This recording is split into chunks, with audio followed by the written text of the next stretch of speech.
Shalom, everyone. All right. So the title of the lesson, okay, is the continuation of the previous. Okay, diverse laws continues on this Sabbath lesson. Dress code. Now you must know this lesson that I begin to teach. I did not write it down. I did not prepare it. It's off the brain. The same way I dealt with marriage is the same way I'm dealing with dress code. I did not write this lesson. It's straight meditation. So bear with me when I lack a certain precept. Okay, from the beginning of the onset of this lesson, which is last Sabbath, I did not write none of the precept. It's off the brain is coming from. It's just simple meditation and remembrance. Okay, that's why the Most High said you read, you study, you meditate. Once you meditate, the Most High will fix it in your brain. That's how the spirit stays in you. Diverse laws. Dress code continues. So straight away, without further ado, if you be the Most High, we are according to James 4:14, 1 Corinthians 16:7, Acts 18:21-22, we will do our due diligence to conclude the lesson. And if not, we will move it to the next Sabbath, if the laws permit. Okay. So straight away, give me the book of Deuteronomy 22, verse 5. And let the mighty men begin to sound. Diverse laws, dress code. Part 2 continues. Let's go. Read. Deuteronomy 22, verse 5. Let's go. The woman shall not wear that which pertaineth unto a man. So the Bible says that the woman must not wear that which pertaineth unto a man. This lesson is dress code. So what we do in this section of the lesson is to address what are things common between a male and a female in terms of apparel. What a woman can wear and a man can wear, and what a woman cannot wear or use or dress herself, either from her head to toe.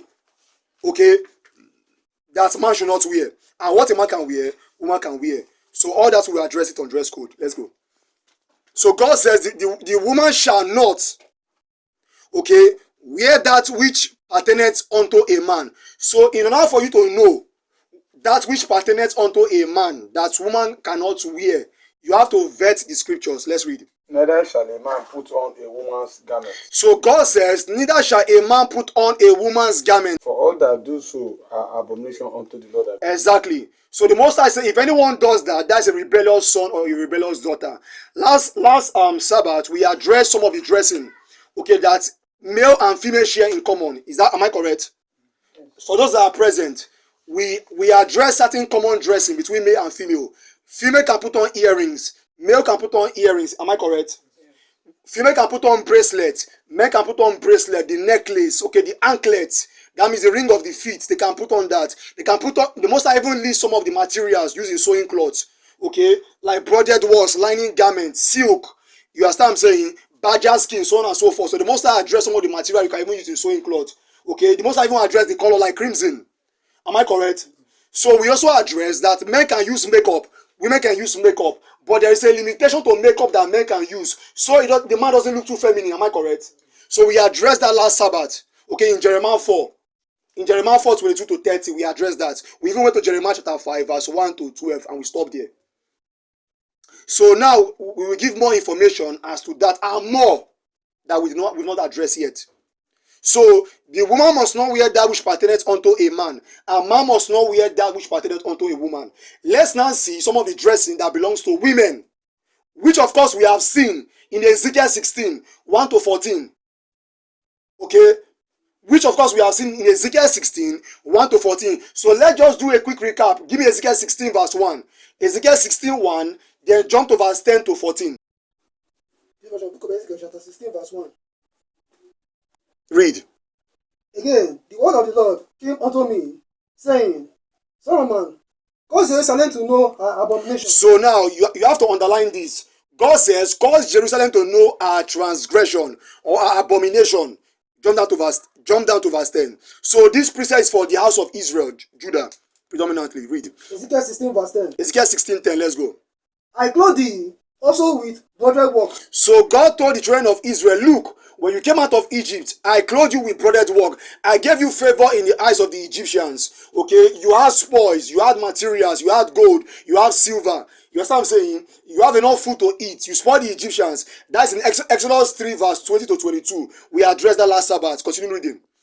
And shod thee with badger skin. God said, I shod thee with badger skin. So God is measuring materials. Broaded works is a pattern of sewing cloth. Badger skin is a material. It's a material texture. So badger skin, read. And I greeted thee about the fine linings. So God said, I also gave you fine lining. Did God rain it down from heaven? No. God gave the Israelites favor, not just only in the hands of the Egyptians, but also the Gentiles, the mixed multitudes that were there. Because when you read this in Ezekiel 16, God said, you're renowned went forth from among the heathens, in plural. Heathens is synonymous to Gentile. So the Israelites were not, the Egyptians were not the only Gentiles whom the Israelites spoil in terms of the glory of the earth. Because the glory of the earth is your gold, your silver, your bronze, your carbuncle, all the minerals. That's the glory of the earth, or that's the glory of this world. Which the Gentiles find glory or glory for, or that's what they labor for. You understand what I'm saying? The glory of the spirit, okay, is Christ for eternal life. But the glory of this world is what? Is the carnal things. Your gold, your oil, your silver, the food you eat, what you wear, the materials. That's the glory of this world. Which God gave to Israel. Continue reading. And I covered thee with Silk. Level, let's go. verse 11.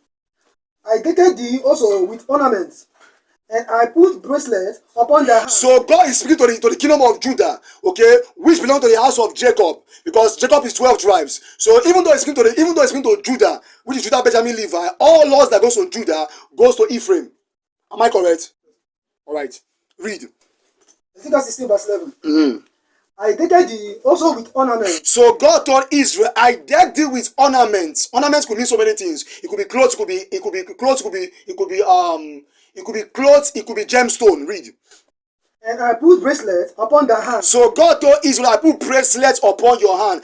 God is speaking to both the male and female. Ahaya, I am, the God of the Israelites, is speaking to the children of Israel, who he established his covenants with. He said, I put bracelets upon your hand. He's not speaking to only the female. He's speaking to both the male and the female. Read.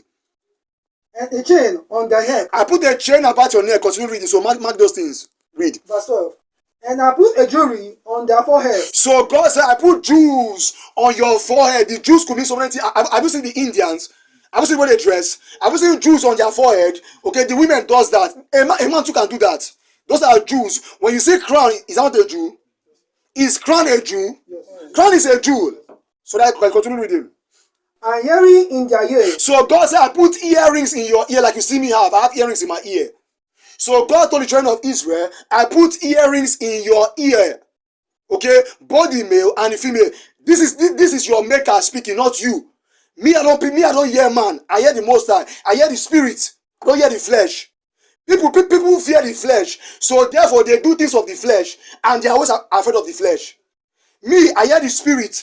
Do the commandment of the spirit, and I'm not afraid of the flesh, because the spirit is greater than the flesh. The flesh can die, but the spirit don't die. Okay, the flesh is mortal, but the spirit is immortal. So once you pay attention to the spirit, to the eternal spirit, you are not consumed. That's why God told the children of Israel in the book of what? In the book of Malachi chapter 3 verse 6. He says, I am Ahaya. Not be so. He says, and I change not. Therefore, ye sons of Jacob are not consumed. God says he doesn't change. When God made a covenant with someone, he don't change. Only man change. People break covenants. People break their vows. God don't break vows. God don't break covenants. When God made a covenant with Israel and tell you put chains on your neck, I give you this and I give you that. Okay, God don't change. He's still lawful until this day. Now you can choose to wear chains. You can choose not to wear chains. That's up to you. Am I correct? So wearing of chain is optional. There are certain please don't interrupt. There are certain commandments in the law that the Most High made optional. I hope that is clear. Okay, for instance, you can like agbada. Me, I like polo. So because you like agbada and me I like polo, does that mean I sin? As long as agbada and polo is within the lawful use of God's instruction, it's lawful. So there are certain commandments in the law that the Most High made optional. So because you put on chain and I don't put on chain, you that put on chain, you're not sinning. And you that don't put on chain, you are not sinning. It's optional. If it's in your fashion and in your style to put on chain, that's up to you. But there are certain commandments that are not optional. Like the Sabbath, for instance, it's not optional. Okay? Killing is optional. Because some people are worthy of death, so they kill them. Am I correct? So that's optional. So you can kill somebody if the person deserves death. That's optional. But you cannot kill somebody unworthily. Am I correct? Because if you kill someone unworthily, it's a sin. So you have to understand the commandments and the ordinances to understand the one that is optional and the one that is not optional. So when it comes to clothing or dress code, okay, there are certain code of dressing that are optional. Am I correct? All right, so I just want to make that very clear. Read. Ezekiel 16 verse 12. And I put jewelry on their foreheads, and earrings on their ears, and a beautiful crown upon their heads. That was their deck with gold and So silver. God said, in this were you decked with gold and silver, which he gave to us. When you take your time and read Exodus 3:20 to 22, read. And their raiment was of fine linens, and slicks, and of broaded works. And thou didst eat fine flowers, and honey, and milk, and thou was exceedingly beautiful. And thou didst prosper unto a kingdom. So God said that Israel prosper into a kingdom. So it's a prosperous thing, it's a blessful thing, it's a holy thing to put on earrings, okay, bracelets, necklace. Either you are a male or don't let anyone tell you, you are too young to put on earring, you are too young to put on bracelet, you are too young to put on necklace, you are too young to put on headband, you are too young to put on anklet. No. As a male, as a female, it is lawful for sons and daughters to put on all this apparel. Don't let anyone fool you. That's a fool that advises you not to do those things. If it is not in your fashion, don't discourage others that is in their fashion, for it is lawful. Read. Read. So Israel prosper into a kingdom. Ezekiel 16:30. Go to the next verse 14. Verse 14. And you're renowned, you're well known. Who are the renowned? They are the elders, the judges, the armies. Read. And the men went forth among the heathens for their beauty. So God says, your renown went forth from among the hidden for beauty. So God intentionally made the children of Israel look very beautiful and attractive, so that when the Gentiles sees them, they get jealous.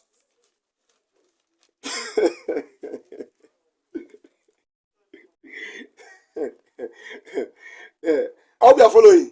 So God intentionally made the children of Israel dress very beautiful. Let me tell you this. Was it only the female that came out of Egypt? Yeah? It's not about the male and the female. Exactly. That's what God is saying there. It's very simple to understand. That's why God said, your renowned went forth from among the hidden, even up to Moses and the judges and the priests and the... I'll prove it to you in this Sabbath. That's what God is saying there. You understand what I'm saying? Even the priests can plait their hair. Okay, I will prove to you that men can plait hair. I will prove to you that men's hair can be long. I want to see Jamaicans. You never see their dreadlock as they touch ground. Go and look Dame Mali. And Dame Mali just fold his dreadlock. Let Dame Mali remove the head warmer from his head. See his dreadlock. His dreadlock touch the ground. Okay, I will show you. See, God don't change. You see, the Jamaicans who are predominantly Biafrans and Ashanti, okay, who were doing the slave trade, okay, they are our brothers. You see, they still know and understand the law. That's why you see they pass that oral law, okay, from one generation to the next. God don't change. That's why you see the Rastafari. In case you don't know, Rastafari in the English, if I'm correct, Rastafari in English means disciple. I hope you know that. Rastafari in other words means disciple. So what the Jamaicans, those Rastafari among the Jamaicans are calling themselves, they are calling themselves disciples of Christ, or followers of Christ, or apostles of Christ, because another word for disciple is apostle, and another word for Rastafari is disciple or apostle. Are we following? Because the true apostles or disciples of Christ were Israelites. Not be so. The original 12 were not Israelites. Do you think that the Rastafari call themselves Rastafari for nothing? They know who they are. Some of them. That's why you hear them saying Jah, yeah. You hear them saying Jah, yeah. You see, when the slave masters brought Jesus to them, they refused it. Jamaicans hardly say Jesus. Jamaica will say, instead of Jamaica to call Jesus, they will say Jah or Yah. Because those know that name. That name is not the true name of Christ. I'm telling you the truth. What's the Jamaicans? You hardly hear Jamaicans say Jesus. They were the ones that are calling Jesus are the ones that were colonized. But majority of the Jamaicans don't say Jesus. They say Jah Rastafari. Rastafari means disciples of Jah or disciples of God. That's what they are saying. I hope you are following. Diverse laws. Dress code continues on this about lesson. Son of man, read for me. Ezekiel 16 verse 14. Ezekiel 16:14. Let's go. And your renown went forth among the heathens for thy beauty. So God said that the renowned, the well-known people of Israel, the kings, the judges, the prince, the priests, okay, including Moses himself, went out for beauty because when Israel came out.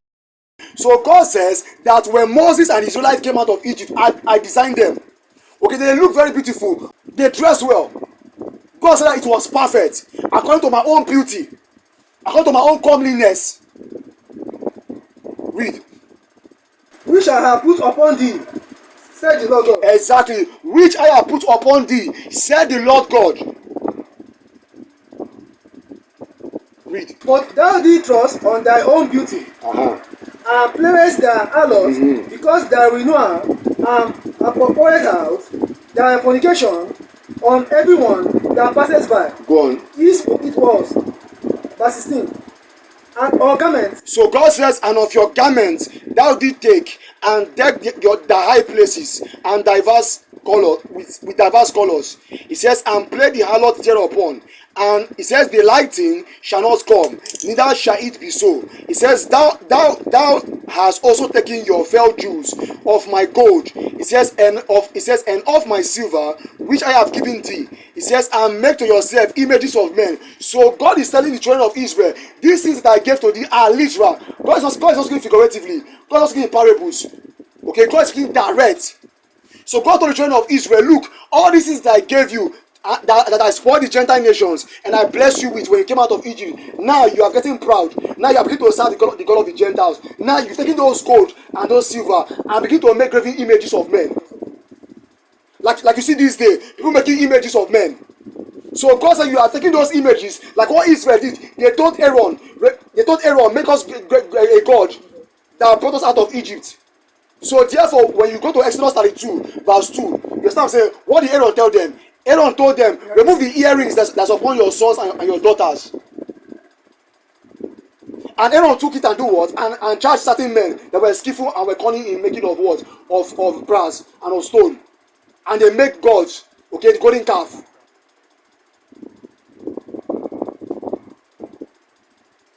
You understand what I'm saying? So Israel now took the garments, okay, that they've gotten, which they're supposed to bring as an offering, okay, unto the Most High. Give me Exodus 25, verse 7. Let me show you what the Most High is saying. So Israel, the offering that they were supposed to bring, that the Most High gave to them, okay, which is the glory of the earth, that the Most High gave to them from the hands of the Gentiles, okay, and which Israel have gotten also from the Canaanites in the land. Israel began to take those offerings, those gold, those silver, those bronze, all those material, the animal skin used in making material for clothes. That God has blessed Israel beginning from Egypt, okay, all the way to the promised land, which is the land of Canaan. So Israel begin to use those materials, okay, and begin to give as an offering. You understand what I'm saying? To the gods of the nations. Read, let me show you that. Exodus 25, verse 1. And the Lord spoke unto Moses, saying, speak unto the children of Israel, that they may bring me an offering of every man that giveth it willingly with his heart. Do you just hear that? Every man that giveth offering, this is a free will offering, but we'll deal with that later. Read. Willingly with his heart, he shall take my offering. Verse 3. And this is the offering which ye shall take of them. And this is the offering. Moses, tell Aaron, this is the offering when the children of Israel bring an offering unto the house of the Most High God. Okay, on the feast days. Okay, this is the offering you shall take from them. What are the things of the offerings? Gold and silver. Gold and silver. Brass. And blue. You just said that gold, silver, brass. Okay, and blue. Blue is a color of material. Read. And purple. And purple. And scarlet. And scarlet. Scarlet is red color. And fine lining. And fine lining. And gotten. These are the things that the Most High was mentioning in Ezekiel 16 that he gave to the Israelites for glory and for beauty. Okay, dress code. Read. And fine linings. And goated hair. And ram skin. God says and goat hair because Animal skin predominantly are used to make clothes or materials, which the tailor used in sewing clothes. Read. Then he said ram skin. Dyeing red. Then he said ram skin dyed red. That means a ram skin that was gotten, that was extrapolated and dyed red. So dyeing is lawful. Read. Badger skins. Then he says badger skin. Read. And shitting wool. And what? Shitting moose. And Shitting moose. and shitting moods. Let's go. Oil for light. Spices for oil, for anointing oil, and for sweet incense. Verse 7. Oxen stones and stones to be set in the ephod. That's enough there. Go back to Ezekiel 16. So I want to show you that. Before you go to Ezekiel 16, give me Hosea 2. Give me Haggai 2 verse 8. Watch what the Most High said. Haggai 2 verse 8. And then you, Kevin, give why your dad give me Haggai 2 8. You give me Leviticus 25 23.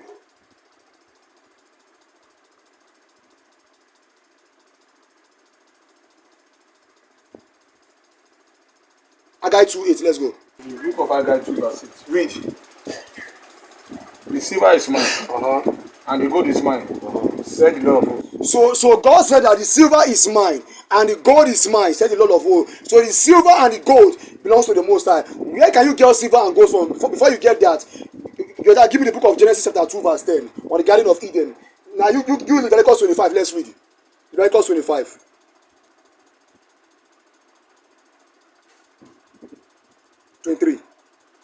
Let's go. Genesis 2:10. Get that.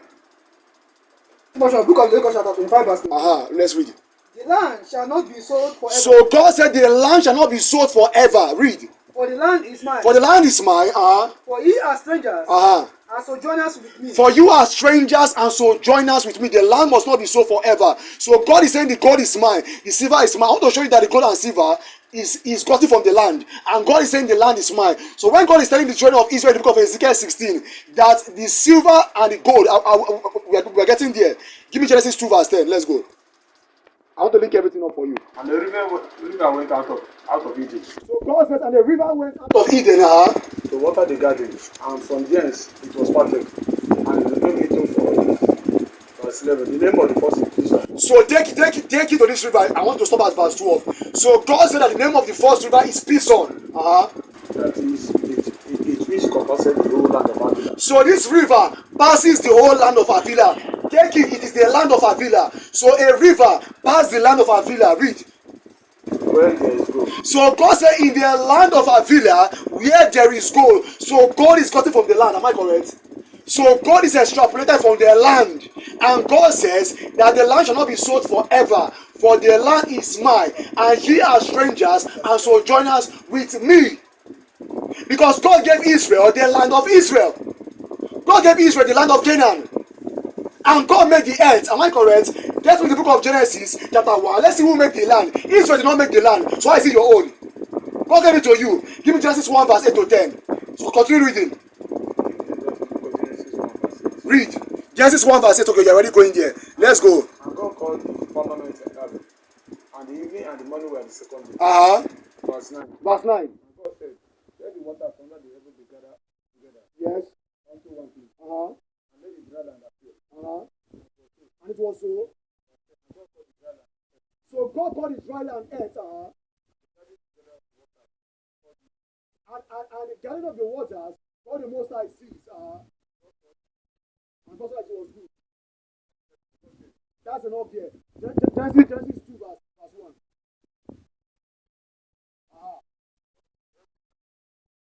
So God said, in this the heavens and what? In this the heavens and the earth were finished. And all the hosts of them. And on the seventh day, God ended his works. Which he had made. Which he had made. And he rested on the seventh day. And God rested on the seventh day. From all his work. Go on. Which he had made. Verse 3. And God blessed the seventh day. And sanctified it. Because that in it he had rested from all his work. Which God created and made. Which God, that's the key word here. Which God created and made. So in Genesis 2, it gives you the understanding that God made the earth that is spoken of in Genesis 1. The dry land is the most I call earth. Am I not correct? So now go back to Leviticus 25. It's that simple. No, finish Genesis 2 with the Garden of Eden. Genesis 2 verse 11. The book because Genesis 2 verse 11. Uh-huh. The name of the first is Pison. So the name of the first is Pison. Uh-huh. That is, it which compasses the whole land of Avila. So that which compasses the whole land of Avila, a river passes the land of Avila. Land of Avila. We read. Where there is gold. Which place there is gold? The land of Avila. Where there is gold, read. And the gold of that land is good. And the gold of. So the gold is out of the land, because you need to dig the land to get the gold. Don't be so. So gold is gotten out of the land. That is why mining is done to this day. Okay, mining is done when you mine, you dig to get minerals. What minerals? Okay, vibranium. Okay, kakawonku. Okay, silver, diamonds. Okay, ironstone. You have to dig or mine to get the gold. That's why Genesis 2 verse 12 is telling you the gold of the land. Off means out of where it came from, meaning the soil, the inner part. Is that understood? Ezekiel 16 where you stop last, verse 16. Okay, dress code on this Sabbath lesson.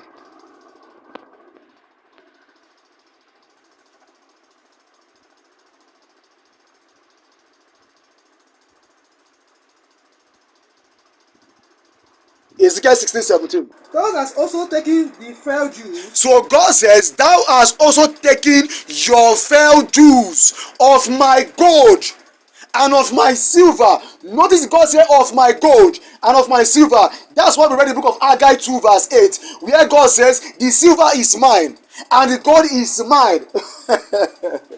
Because when God created the earth, God implanted gold, silver, bronze. That's why in the Garden of Eden in Genesis 2, in Genesis 1, God shows that He created the land. Then in Genesis 2, God let you know that when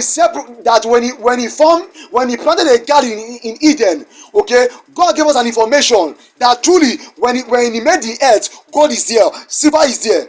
That's why you see in the first river, he says the first river Pison compassed the whole land of Avila, where there is gold. That's why God is telling you that the gold is mine, the silver is mine. So when Israel came out of Egypt, God blessed Israel with the glory of the earth. Silver and gold is the glory of the earth. Okay? They are the glory of the earth. I hope we know that of a surety. Okay? Let's prove it. Give me Isaiah 61 verse 4 to 5. Isaiah 61 verse 4 to 6. Let's prove it. But we must prove all things. Isaiah 61, they will come back here.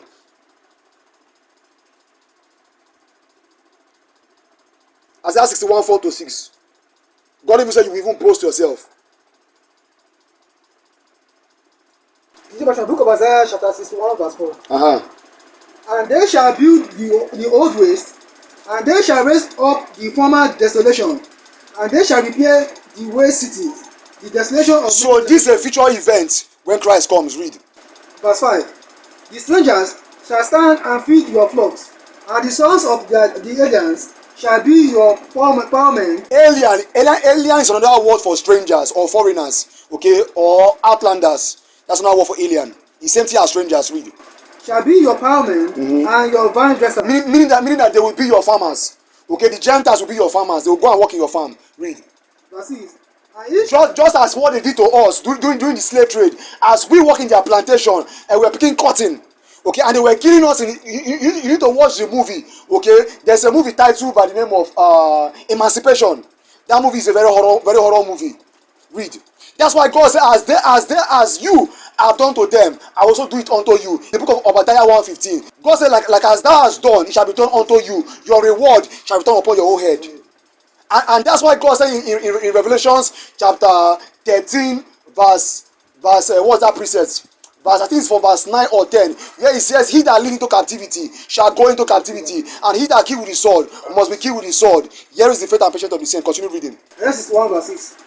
But ye shall be named the priests of... Pay attention, don't distract. Pay attention so you can learn. But ye shall be called the priests of the Lord. Men shall call you the ministers of your God. Men shall call you the ministers of your God. I want to show you the reason why I'm going here. Pay attention, read. And ye shall eat the riches of the Gentiles. And you shall eat the riches of the Gentiles. Read. And their glory shall ye boast yourself. Shall you boast yourself? Go back to that Haggai 2 and read something. They want to show you something. Haggai 2 verse 8 to 10.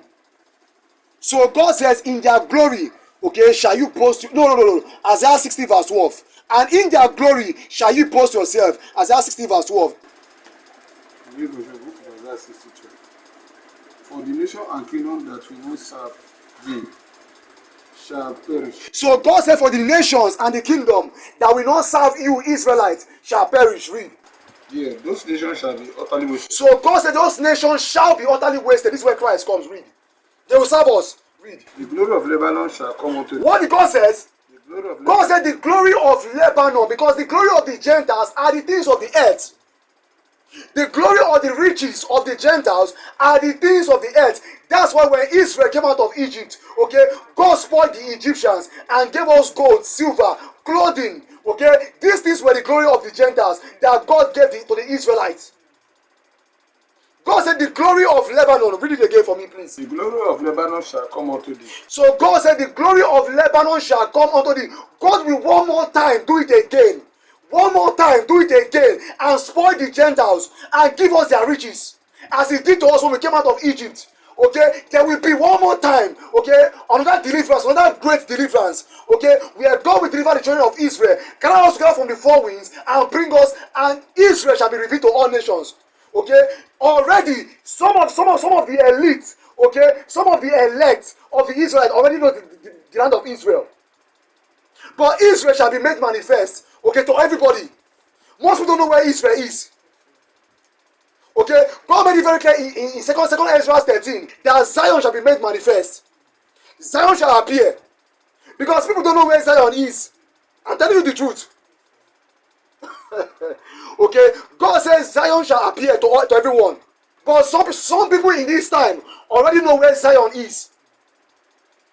So one more time, okay, the Most High will begin to gather us from the four winds and bring us into the land of Israel, which is predominantly sub-Saharan Africa.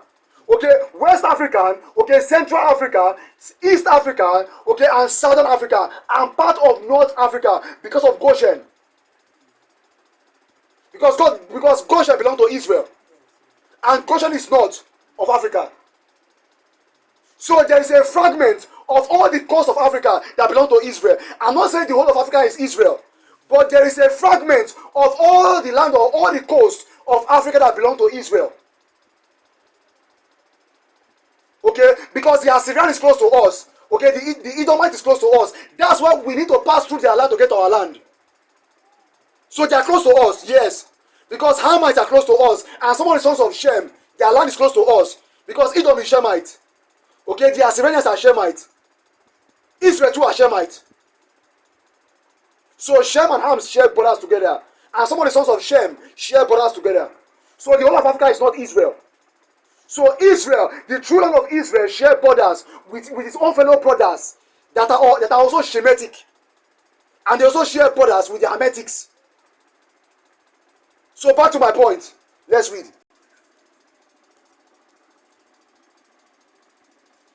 So now we know the glory of the Gentiles. As Isaiah 60 verse 12. Read it again.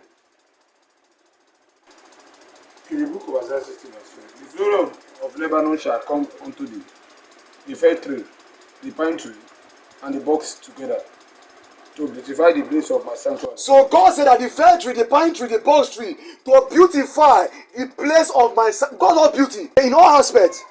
Okay, and we are going there. We are going there towards the end of this lesson. We are going there. I will show you that God has not changed when it comes to beauty. That's what you see. Last Sabbath, we even show you, even in the heavens, okay, the elders, they wear crowns on their head. They wear jewels of crown on their head. And those same elders will become here on the earth when Christ returns. God don't change.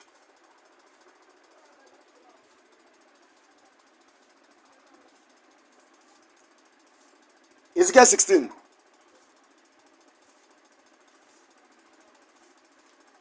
No, Haggai 2. Go back to that. Haggai 2 verse 8 to 10. Read it again. One more time. Haggai 2 verse 8. I want to give you more information here on Haggai.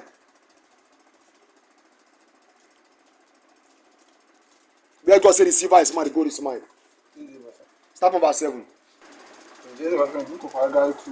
Let's go. Haggai 2:7. Let's read. And I will shake all nations. God said, and I will shake all nations. This Christ coming. I will shake all nations, and the desire of all nations shall come. And the desire of all nations shall come. And I will fill I will fill this house with glory. So God said, and I will feed this house with glory. What is that glory that God will feed the house? Read. Said the Lord. Now this is the earthly temple. This is the earthly temple, not the one that shall be revealed, which is New Jerusalem. This one is the earthly one where Christ reigned for 1,000 years. Read. The silver is mine. So God said the silver is mine. So that's the glory God said he will fill the temple with. Now are you watching that? God says, and now we fill this house with glory. The glory God is speaking about is the earthly glory, the gold, the silver. These are the glory, okay, of the earth that God created. God deposited the gold and the silver in the ground, okay, for glory. Read. The silver is mine, and the gold is mine, said the Lord of hosts. The glory of this latter house shall be greater than of the former. Do you hear what God says? God said that the glory of this latter house, that means when Christ comes, Solomon's temple that shall be built will be more splendorous than what was built during the time of Solomon and what was rebuilt during the time of Christ when it was destroyed. Okay, before Christ, during the time of the Maccabees.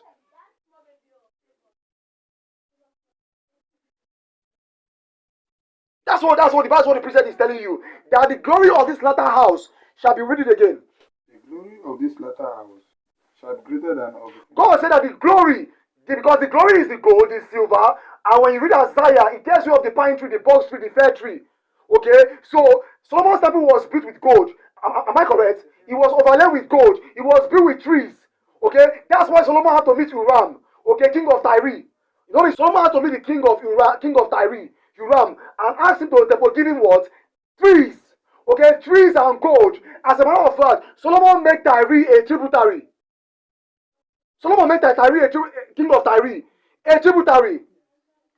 Okay, if you doubt what I'm saying, we will go there. As a matter of fact, let's even go there.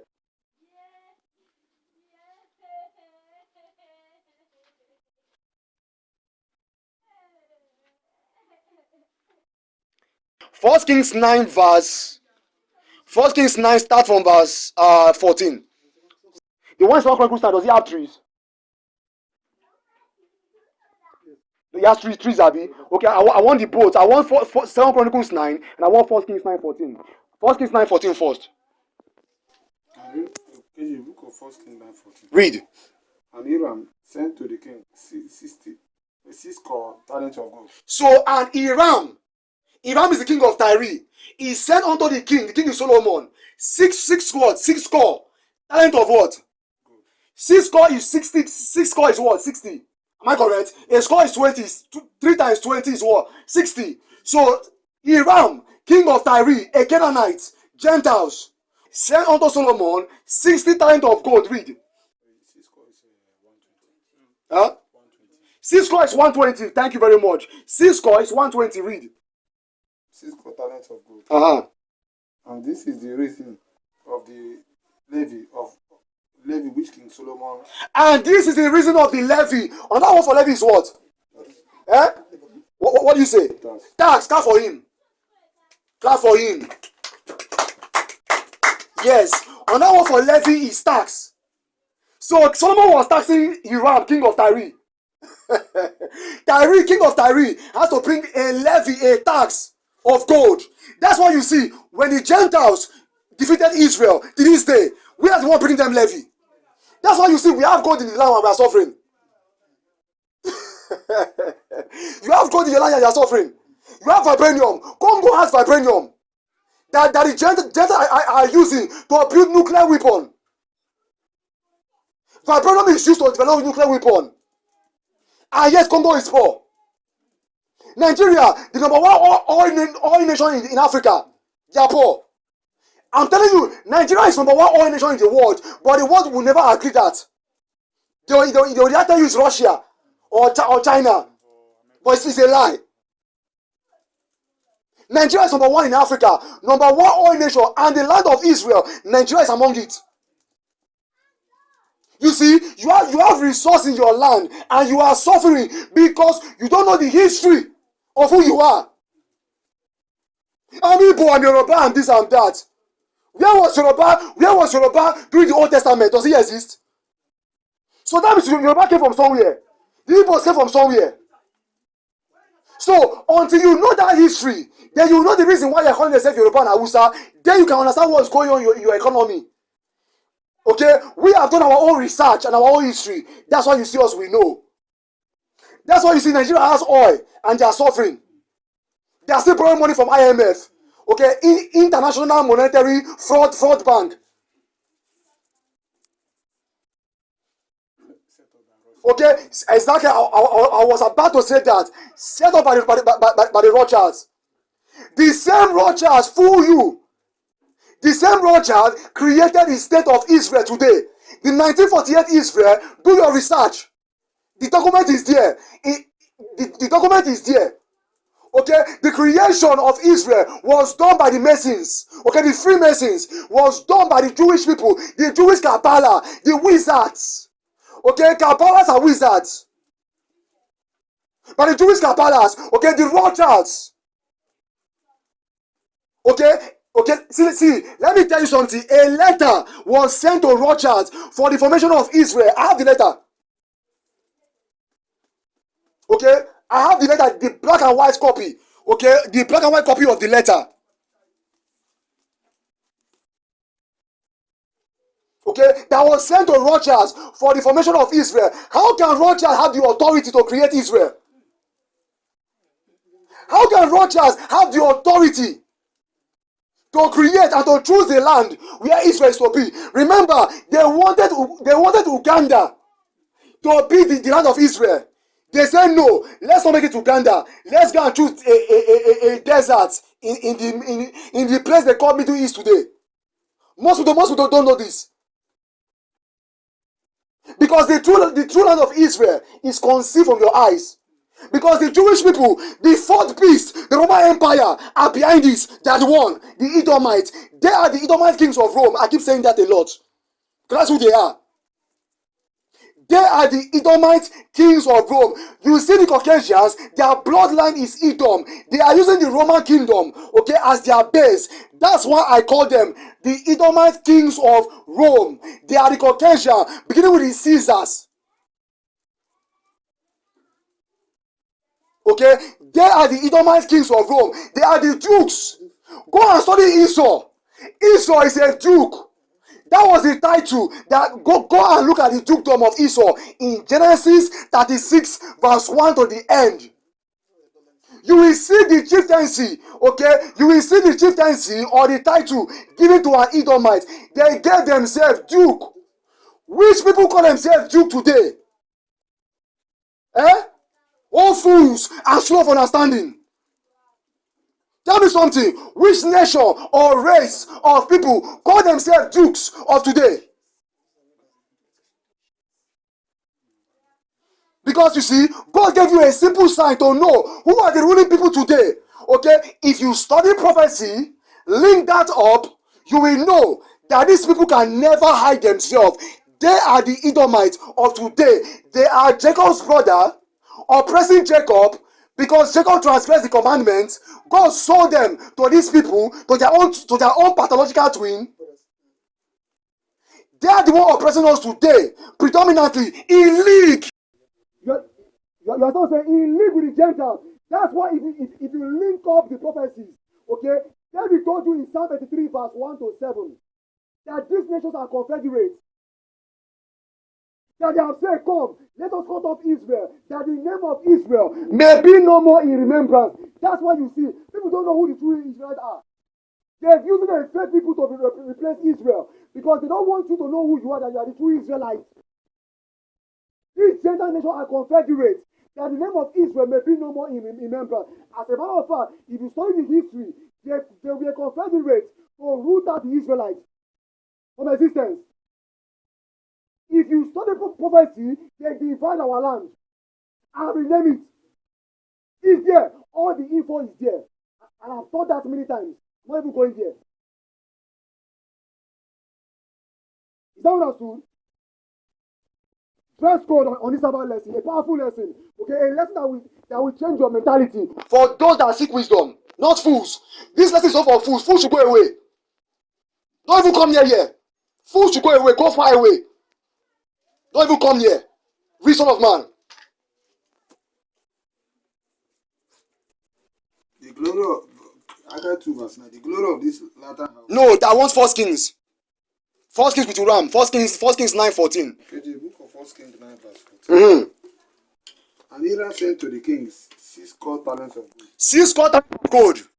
And this is the reason of the levy which King Solomon raised for to build the house of the Lord. For to build the house of the Lord. So Solomon taxed Hiram to bring in 120,000 talents of gold to build the house. That's why in prophecy, Haggai 2 verse 7 to 8 tells you that the glory of this latter house shall supersede the former.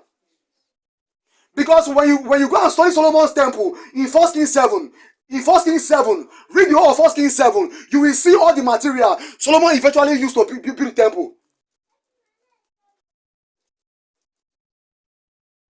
Solomon overlaid the temple with gold.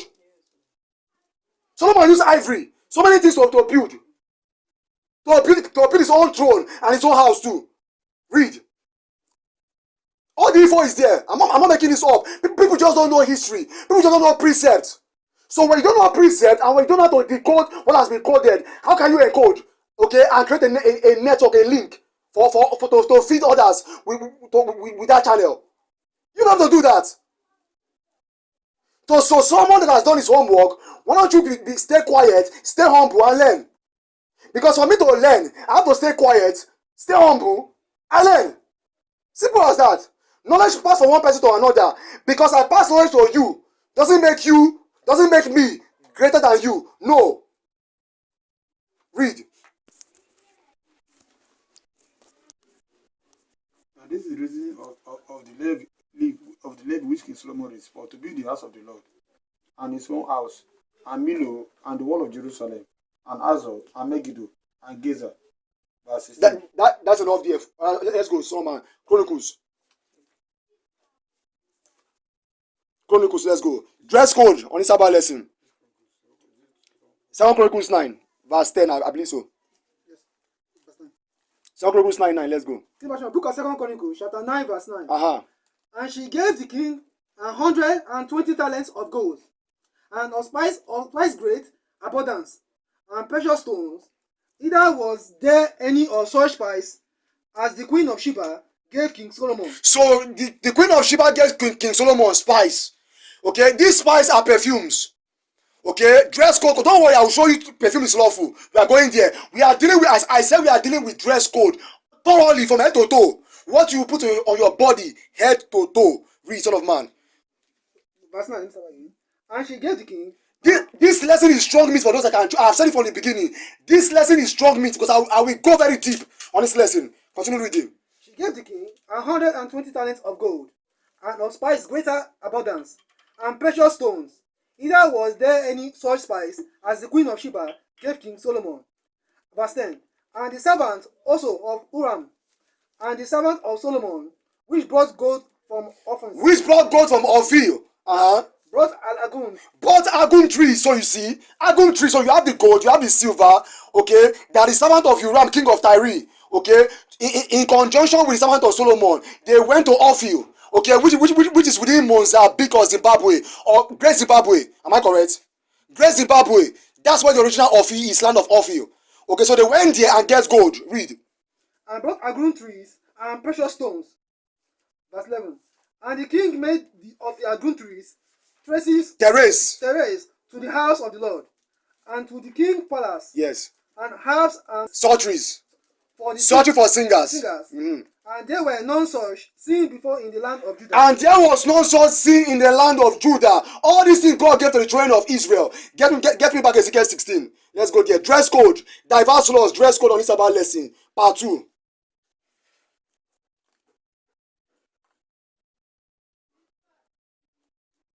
Ezekiel 16, 17. Uh-huh. That was also taking the fair Jews of my gold. So God said, you have taken of my fair Jews, of my gold. You have taken of your fair Jews, because I gave to you. Then of mine, because it belongs to me. Because the gold and the silver comes from the land. They are the glory of the earth, which I created. Okay? Not be so. And I gave to you when you came out of Egypt. Okay? Beginning from Egypt to the land of Canaan. Then when you have gotten fat, you have eaten enough. Okay, the food, you have gotten enough clothes, enough raiment, you look good, you look presentable. You guys now begin to get ahead of yourself. You begin to get too proud. I'm going there. I'm going to even to the New Testament. All these things have to do with pride. So pride shook the mindset of Israel. They began to listen to the gods of the Gentiles and begin to render sacrifices of those gold and that silver and those materials to the Gentile instead of the Most High. That's why I showed you in Exodus 25, verse 7 to 9. The gold, the silver, the bronze, okay, the badger skin, okay, the ram skin dyed, okay, the silk. All these things were to be brought as an offering before the Most High God so that the priests can have enough. God don't need gold and silver. He created it. They are for the priest. So that the priest can use them and wear them for his own use. Because the renowned that came out of Egypt were the priests who bear the Ark of the Covenant. 7 priests bear the Ark of the Covenant who blew the trumpet to bring that Jericho. The walls of Jericho. 7 priests came out of Egypt that bear the Ark of the Covenant. Then there were other priests. Okay, sons of Aaron. You have to understand history of the children of Israel. Then Moses came out, okay, as a leader, as a judge. You understand what I'm saying? Then you have Joshua, the renowned men. You have Caleb. And then you have the 70 elders that God ordained. That God ordained in Numbers 11, verse 16 to 17. So all this renowned, they have gold on them, they have silver, they dress fine, they dress beautiful, they have crowns on their head. God don't change. God don't beauty. It is you men that are changing. You men, you women, you are the one changing, not God. Because you don't know history. You don't know who you are. So therefore you change. You believe what the Europeans taught you. That's why you change. That's what you see. When you see a man wearing gold, wearing silver, you say, he's doing too much. He's doing too much because you transgress the commandment. Your forefather transgressed. God removed that glory from them. So when those that have knowledge repent and begin to keep the commandments, the latter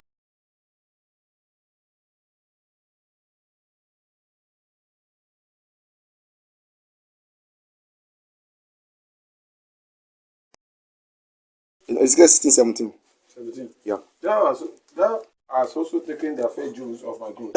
So God said in Ezekiel 16, verse 17, you have taken The fair jewels of my gold. your fair Jews of my gold that I gave to you for beauty. Read. And of my silver. And of my silver. Which I have given thee. Which I have what? I have given thee. Which I have given thee. And they did what? I made us to thyself images of men. And then you took it and began to make images of men. Graven images, because Israel began to transgress the things that God gave Israel for beauty and for glory to please him. Israel now began to use it to make graven images as it is this day. That's why you see Roman Catholicism, they are making images of men. Not be so. They make images of men, bow down to it. Christian, Protestants, okay, denominations also make images of whom they call Jesus. Their God. Not be so. Is that not the image of man? And they bow down to it. Not be so. Because they are in error that they don't even know.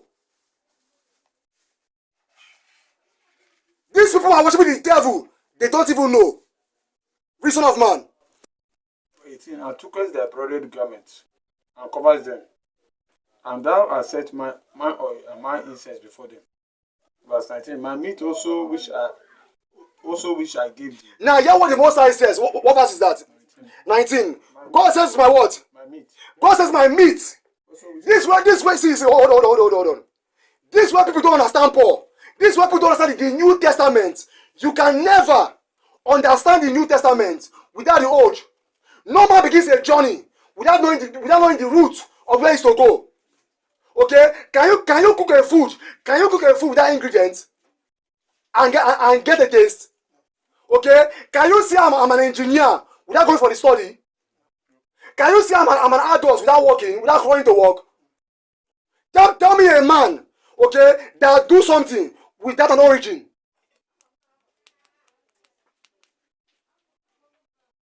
So read this precept very carefully. Read In the book of Ezekiel 16 verse 19. Ezekiel 16:19. That's just watch. My meat also which I gave. So meat, which also gave thee. This how the generation confused meat. Do you know why? Do you know why they are confused? Read. Fine flour and honey. So notice, God is calling fine. Eh? Notice so and oil. So the oil that God gave to Israel, okay, but predominantly God said about the cannot oil, the palm oil, okay, the olive oil, the one that you can eat, read, and honey. So notice, God called me oil. God called honey a meat. Colossians 2, verse 14 to 16. Where it says, let no man judge you in meat and in drink. People don't know that meat is food in general. So when you read poetry, God said, people are the people lack of knowledge. Okay? When God says meat, it's referring to the meat. When God says meat, it's referring to the meat offering. And when God says drink, it's referring to the what? To the drink offering. So when Paul says, let no man judge you in meat or in drink, what he's saying is that let no man judge you how you do what? No. Because Christ is our sacrifice. So it's not possible for us in this day, okay, to do what? To offer meat offering and drink offering. That's what the apostle is saying. Because Christ is the sacrifice. But Christians, they will use that precept and say, let no man judge you in what you are eating. So they will not take it to what? To abominable food. That you can eat pork meat. That's not what the apostle is saying here. So therefore, don't judge me if I eat bush meat, which is rat or rodent. Because bush meat is rat. Or if I eat snake, or if I eat lizard, or if I eat snail. So these are the confused precepts. Paul is not referring to the food you are eating. Paul is not referring to the dietary law of what to eat and what not to eat. Paul is referring to the offering, the meat offering, and the drink offering, and how you celebrate the festivals. Because you don't need to bring meat offering and drink offering on the festivals. Okay, on Sabbath days you can cook. Okay, according to Christ, that's what Paul is saying. So let's get back to code, please. In the book of Ezekiel 16 19. My meat also which I give thee, fine flour and oil and honey, wherewith I fed thee. Thou was even set it before them for a sweet savour. And thus it was, said the Lord God. Verse 20. Moreover, thou hast taken thy sons and thy daughters, whom thou hast born unto me, and this hast thou sacrificed unto them to be devoured. That's enough there. Now get me Isaiah 3. Isaiah 3:16. Isaiah 3:16. Let's go there now. So now let's now go to Isaiah 3:16 to show you things that women wear. Okay, so that we can compare and contrast it with the men. Okay, so what is common between women and men in terms of dressing? Okay, in terms of the dress code. Okay, let's read. Book of Isaiah 3:16. Read. Moreover, the Lord said, because thy daughters of Zion are haughty. So underline this. The key thing there is that they are proud. Because the daughter of Zion and haughty, God does not have an issue with the dress code. Because he gave it to them. So the issue that God has is that they are proud. And through their proudness, they begin to do what? All the abomination we said in Ezekiel 16. That's what you see. Give me the 7 things that God hates. Proverbs 6 verse 16. This is why God removed the knowledge and the education of the dress code of the children of Israel. God removed so many things. The dressing, the land, our nationality, our name. Okay? Every single knowledge that pertains to Israel, the festivals. Okay? The day of worshiping. God even removed his name from us.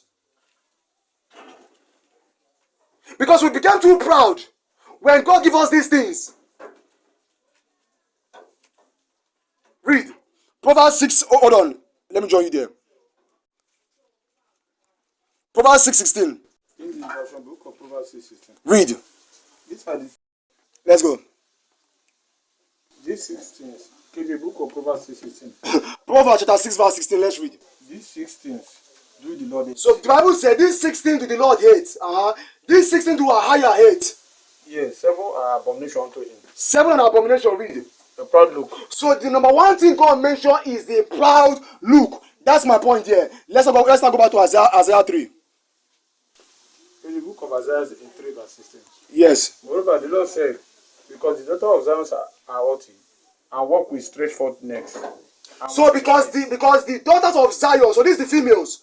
So because the women of Zion, okay, and the daughters are proud, haughty is another word for proud. Because they are proud and they walk with stretched forth neck. Stretched forth necks and wanting eyes. So because they walk with stretched forth necks and wanting eye. Read. Walking and mincing as they go. So they walk and they mince as they go. Read. And making a tinkling with their feet.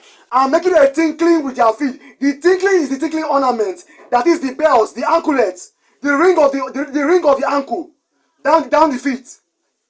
Okay? When you see women wear ring on their feet, it's lawful.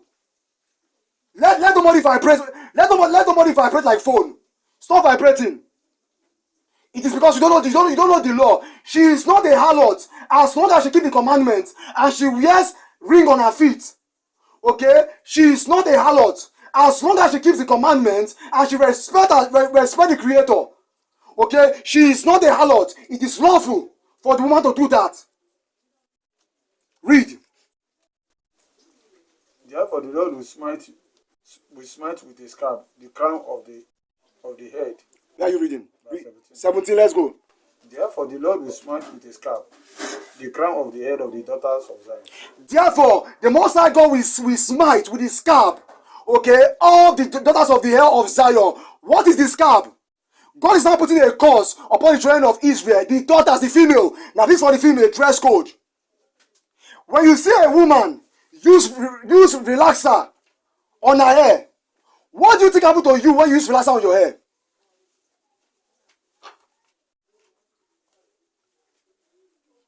When a woman use relaxer on the hair, predominantly, what do you think happened to the woman hair? Let's say you let the relaxer to stay for some time. What do you think the relaxer will do to your hair? It will do what? It will burn your hair. And relaxer has a chemical that spoils the nature. Even if the relaxer don't burn your hair, relaxer has a chemical agent that defies a woman's hair. In case you don't know, read. And the Lord will discover their secret parts. That's why he said the Lord will discover your secret part. That thing that you are using to beautify your hair for beauty. Okay, God said that look, I will give you the fake one that will affect you, because the original one, which is the organic one, God has removed that knowledge from the people because they break the commandment. So now the Gentiles are producing fake products. You understand what I'm saying? So the women, they're not going to buy all this relaxer. Okay, produced by the Gentiles. So these things is defiling their hair. It's making them have hair loss. They're having hair loss. That's why God said, I will discover your secret part. Meaning that your head will begin to turn bad. That's why you see women begin to lose the front line of their hair. Their hair is not full and their hair don't grow long. So God, pay attention to what I'm telling you. You understand what I'm saying? Because the true knowledge, you understand what I'm saying, for women to use to sterilize their hair, okay, to cause it to grow. I know those things that make a woman hair sterilize and grow. There are natural things that both male and female can use to make their natural hair grow and to be full. You understand what I'm saying? Organic ones. You understand what I'm saying? And the recipe is simple. Go and get yourself go and get yourself cloves. Everybody knows clove. No be so. Clove is a natural element that God created. Clove is a spice that God created. Go and get yourself clove. I don't mean clove of garlic, oh. Okay? Go and find clove seed. Okay? And go and get yourself, okay, organic what? Organic olive oil. It's very simple. Soak the clove okay, in the olive oil. Put it in a bottle. Okay, in a transparent bottle, glass bottle, or plastic bottle. Put bunch of cloves here. Okay, put soak bunch of clove in olive oil. Leave it for 24 hours. You understand? Say not even 24 hours. Leave it for 7 days. 7 days. Okay, after 7 days, use a shifter. Okay, use a shifter or a cloth net. This net that they use in shiftering, maybe kunu. What's that thing? Pap or kunu or something. This white thing. Okay, use a transparent cloth. Okay, and shifter the cloth and the olive oil. Okay, into another vessel. And it's very simple. Apply it as hair cream. That's all. Put it in a bottle. Okay, put it in a bottle. Keep it in the fridge. Okay, put it in a bottle. Okay, in a plastic, not broken bottle. Plastic container. Okay, put it in a plastic container and put it in the fridge or in a cold environment. Let it coagulate or congeal. Okay, and that olive oil, okay, without clove will now turn to a solid matter or to a solid state. Okay, this thing will make your hair soft. Sorry, it will make your hair what? Strong. Okay, strong at the same time flexible. Strong, flexible, and to make it to grow long naturally without using relaxer. You don't need relaxer.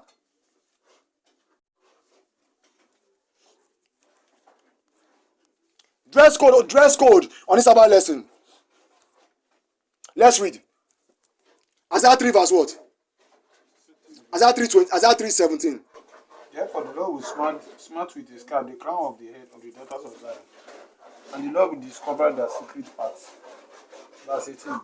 In that day the Lord will take away the bravery of their tinkling ornament about their feet, and their cords, and their round tires. So God said that in that day, I will remove the tinkling ornaments about their feet. God is not against it, but because they were transgressing, breaking the commandments. You understand what I'm saying? So God said that, look, when I give it to the Gentiles will make you forget those things. That's what God is saying. You have to read precept upon precept, study the history, and then you know what God is saying here. When God said in that day, I will remove the tinkling ornaments from your feet, because Israel will be re-educated. They will not have knowledge of those things anymore. Okay, oppression, slavery, captivity will not make them have the knowledge of those things anymore. Read. In that day the Lord will take away the bravery of their tinkling ornaments about their feet, and their cords, and their round tires like the moon. Okay, the round tires like the moon. Okay, is the scarf. Read. The chains and the bracelets. The chains. So can a woman tie scarf? Can a woman wear chains? Yes. Okay, the bracelet. Yes. Women can wear bracelets. Men can wear bracelets. I've said it already before. Read. And the mufflers. But men cannot put scarf on their head. Okay, that's a woman dress code. Read. The chains and the bracelets and the mufflers. Excuse me. Men can tie scarf on their head. Excuse me, let me correct myself.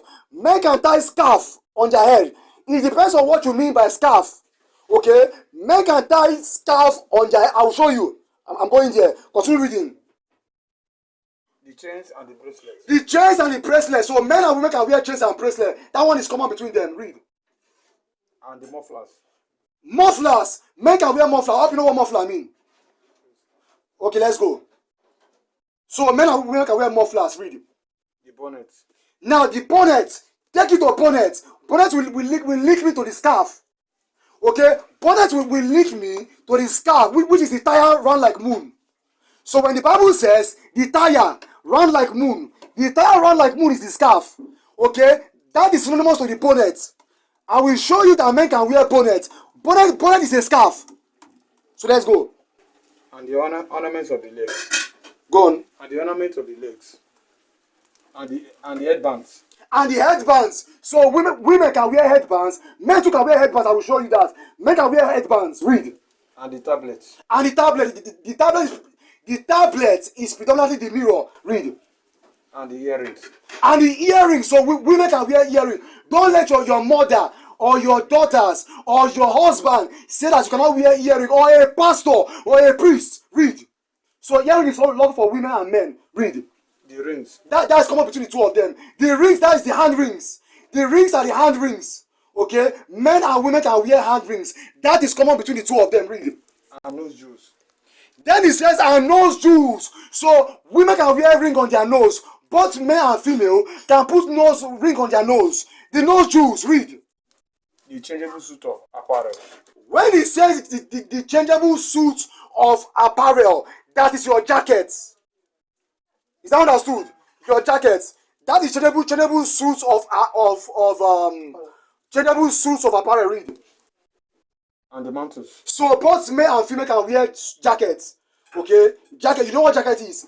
Jacket comes with various design. And what? And the mantles. And the mantles. So a woman and a man can wear mantles. I hope you know what mantle is. Mantle is something that you wrap around you. Like you see men putting wrapper on their waist. That's a mantle. When you see a man wrap wrapper and cross it on his shoulder, how would you see it? Go to the villages. Okay? Go to the villages. You will see men like Igbo men. You will see Igbo men. They tie wrapper on their waist, don't be so, and they cross one part in their shoulder.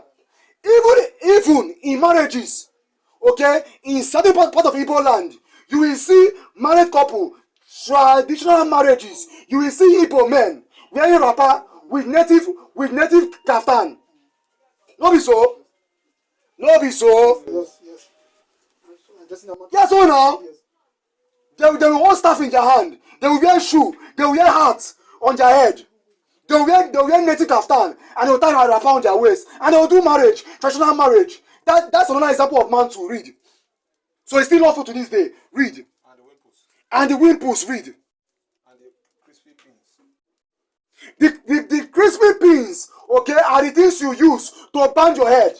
When you see a female use something to wrap her head, they use pin to hold it. Both male and female can use pin. I will prove it. I'm going there. Read. The glasses. The glasses, let's go. Glass of all sorts, either shade or anything. Read. And the fine linen. Fine lining, let's go. That's the material. And the hoods. And the what? And the hoods. And the hood. The hood. What they call hoodie today. Now you know that back then, that fashion may not exist the way it's being sold now. But hoodie exists back then. Now hoodie back then is done in different ways. Okay, hoodie back then is when you use a cloth, put it on your head, okay, and tie it on your neck. That's a hoodie. Is that understood? Like if there's cold, okay, if there's cold in ancient times, how do they use hoodie? Or how is hoodie made? They will use a cloth or that's a mantle, okay. They will tie it above they will put it above their head, and they will tie some under their neck to shade themselves from sun. That's a hoodie. So God says, and it shall come to pass. Read. That instead of sweet smell. That instead of sweet smell, what do you think the sweet smell is? Huh? All those that say perfume, clap for them. So is it lawful for a woman to use perfume? Is it yea or nay? Yea. So both men and both women can use perfume. That's common between the two of them. Continue with it. I will show you. Let's read. There shall be stink. There shall be stink. And instead of a girdle, a rent.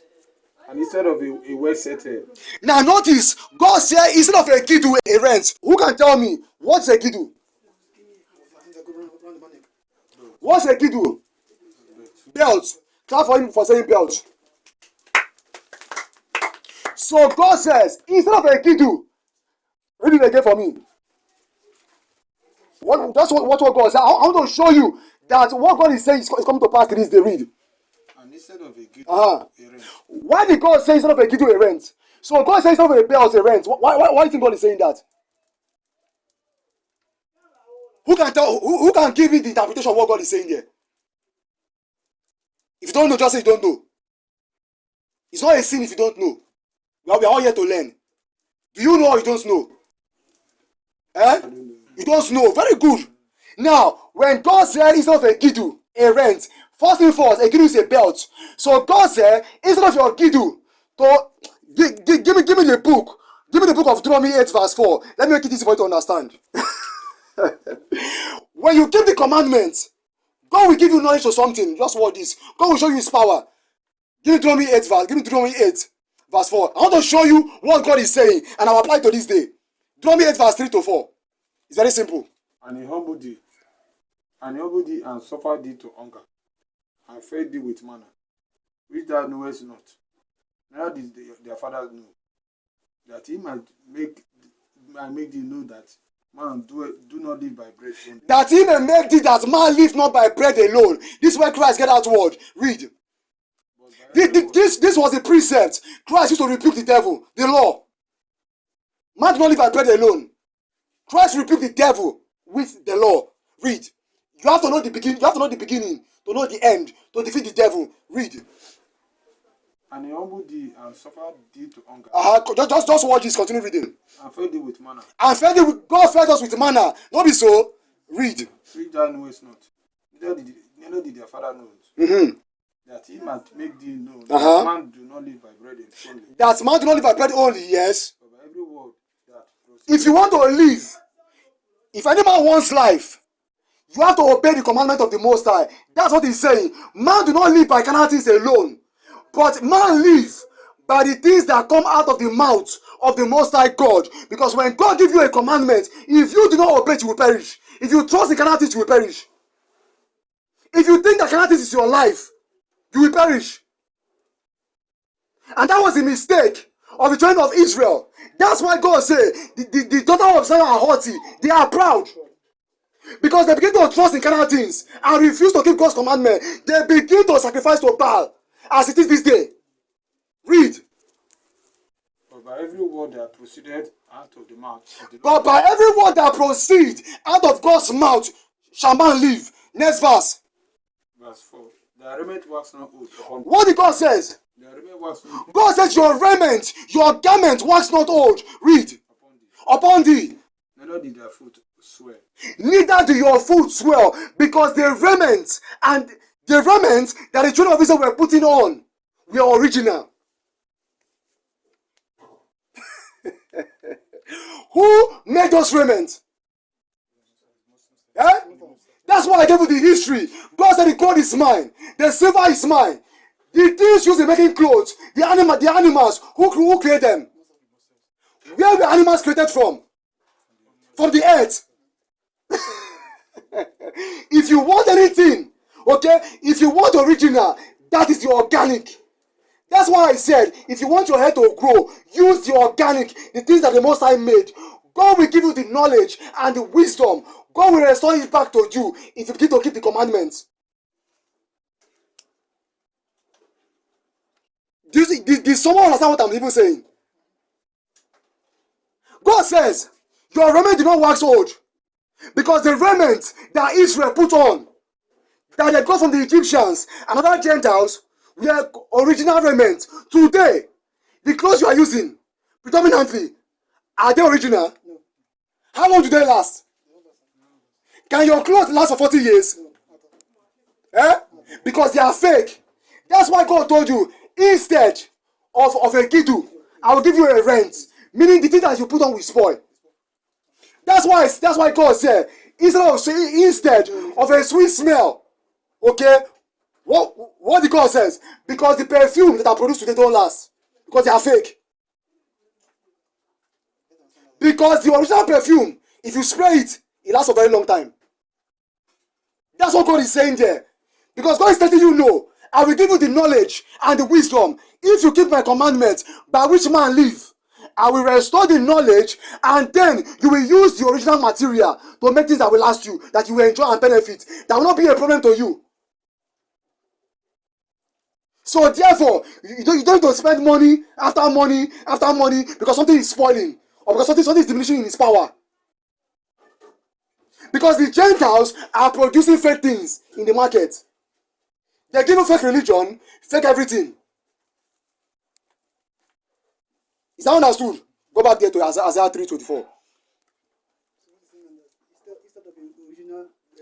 Exactly. Instead of original belt, you will get fake one because people are getting too proud. When you are using the original one, you get too proud. You begin to give those things as an offering to the other gods, and you get too proud. You were dressing beautiful, but yet you were not worshiping me. You were worshiping fallen angels. So God says, I will remove those beauty from you and give you a rent. Something that spoil or scatter. Is that understood? That's why I took it back to history. When Israel came out of Egypt, their clothes last them long. God preserved it. Because they were original. God made those things. God ensure that the ones they took are original. You understand what I'm saying? Which they got from the Egyptians and other Gentiles. They were original materials. So God preserved them with his power. They didn't spoil. That's what it takes to keep God's commandments. What you have will last forever. It doesn't spoil. Let's not go back there. Isaiah 3. But you see, when Israel began to obey the Gentiles and trust in the Gentile, this is what God said. God said, look, I will drive you to all your lovers that you are committing whoredom with. You understand? Say, all those your lovers that you are committing whoredom with, I will send it to them as it is this day. So therefore, you will serve them for want of all things. For clothes, is that not what God says? For clothes, in Deuteronomy 28 verse 48, God told the children of Israel, you will serve your enemies for want of all things. For clothes, for water, for anything. God says all things, including religion, because all things encompass religion too.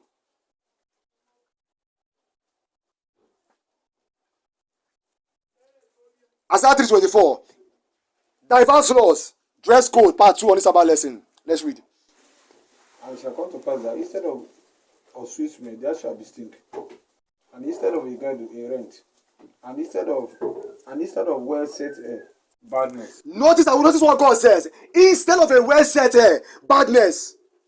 Because the thing that preserve the hair, God will remove that knowledge from them.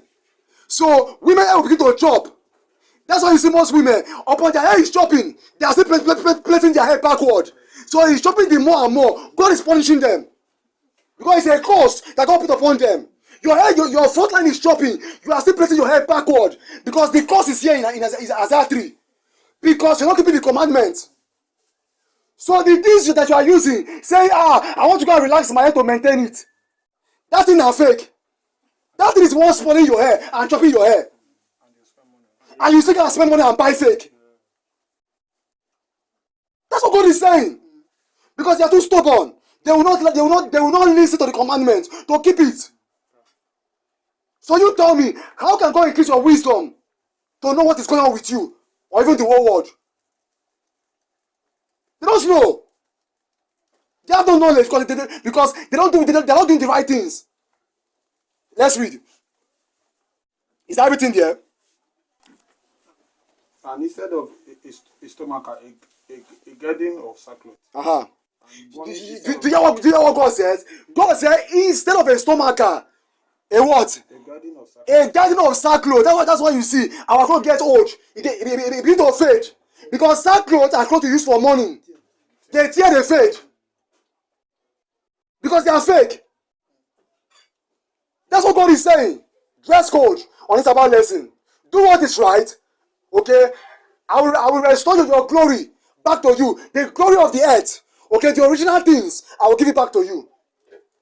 But first thing first, you must learn. All over again, you must be re-educated. Okay, in truth. Okay, now Exodus 28, verse 40.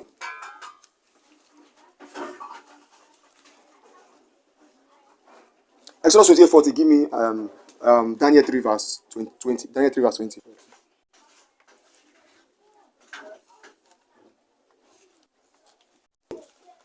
In the book of Exodus 20 verse 40. Uh-huh. And for Aaron's sons, Uh-huh. thou shalt make coats, Uh-huh. and thou shalt make for them girdles. Now read that line again. So I want to show you things that are common between the male and the female. As we have read in Isaiah 3:16 with the female. Let's read. And for Aaron's sons, So the Bible says, and for Aaron's sons, now this is the male. Thou shalt do what? thou shalt make coats. You shall make coats. You see the coat, here is the jacket. Another one for coat here is jacket. Is that understood? Hold on.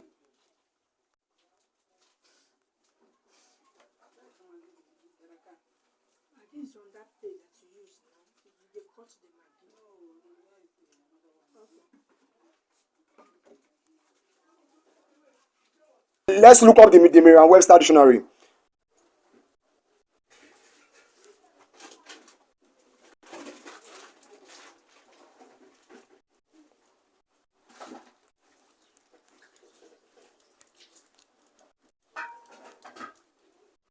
Because they're very synonymous.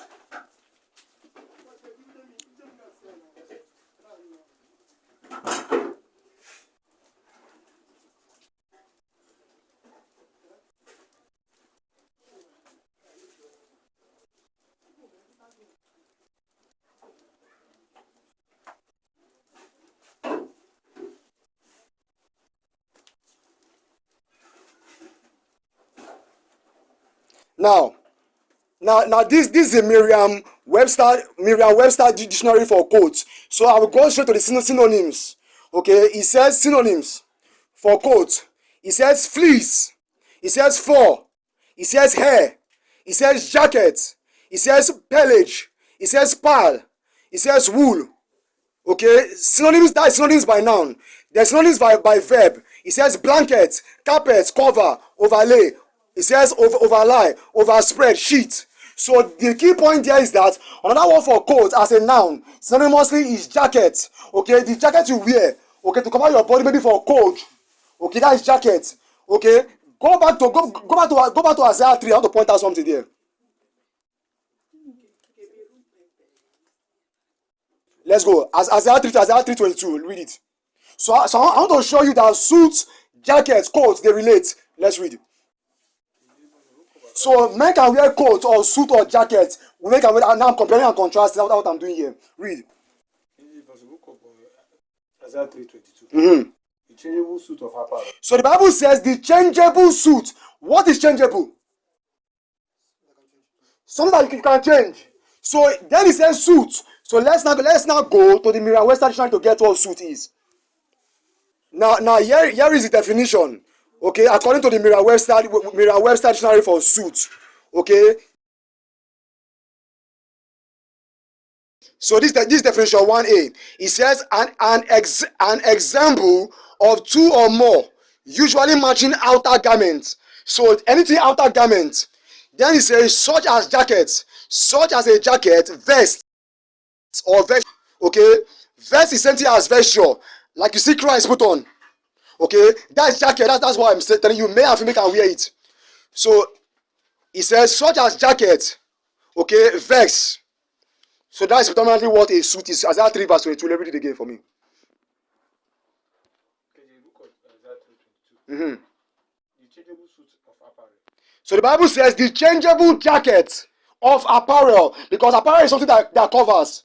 Apparel comes in different forms. Apparel could be what a cloth you use to cover your table, like a dining table. If you use cloth to cover your dining table, that's an apparel.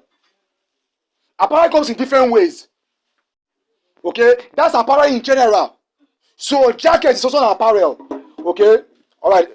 That's your other garment. Your other garment is okay. It's an apparel. That's your jacket. Read.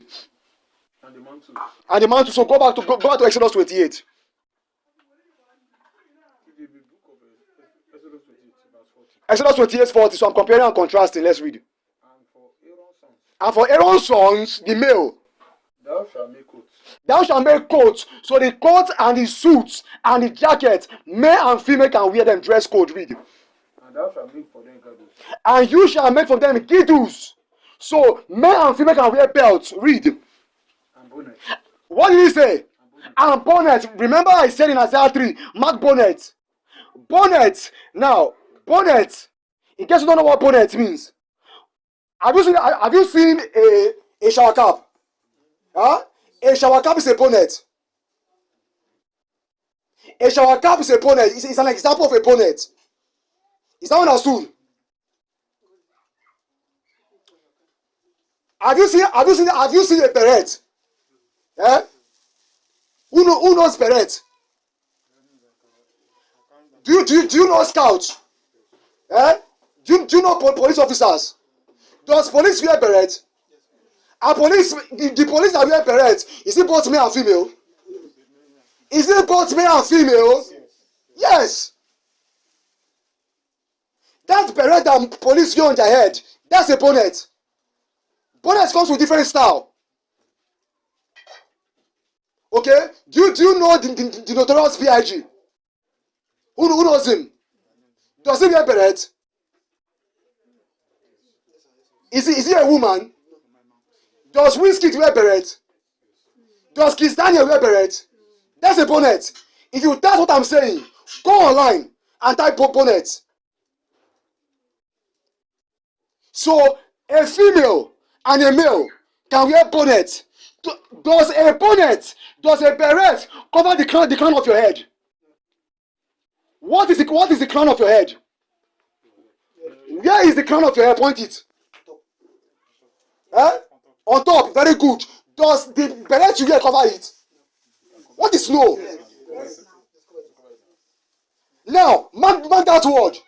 Because God is saying the priest can cover the crown of their head. Because I'm going to the New Testament.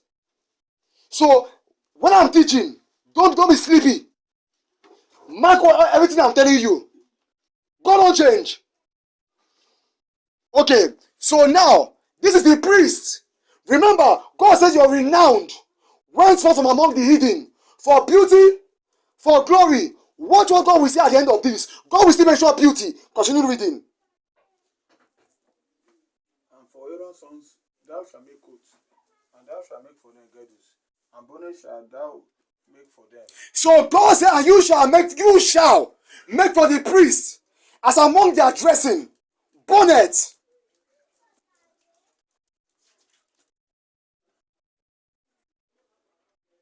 You understand what I'm saying? So when you see people, that scarf, that P square, you know P square? Do you remember when P square sang Get Squared? Eh? When they were dancing on the street, do you see that scarf they put on their head? Okay, that's a scarf. In case you don't know. Okay, that's a scarf.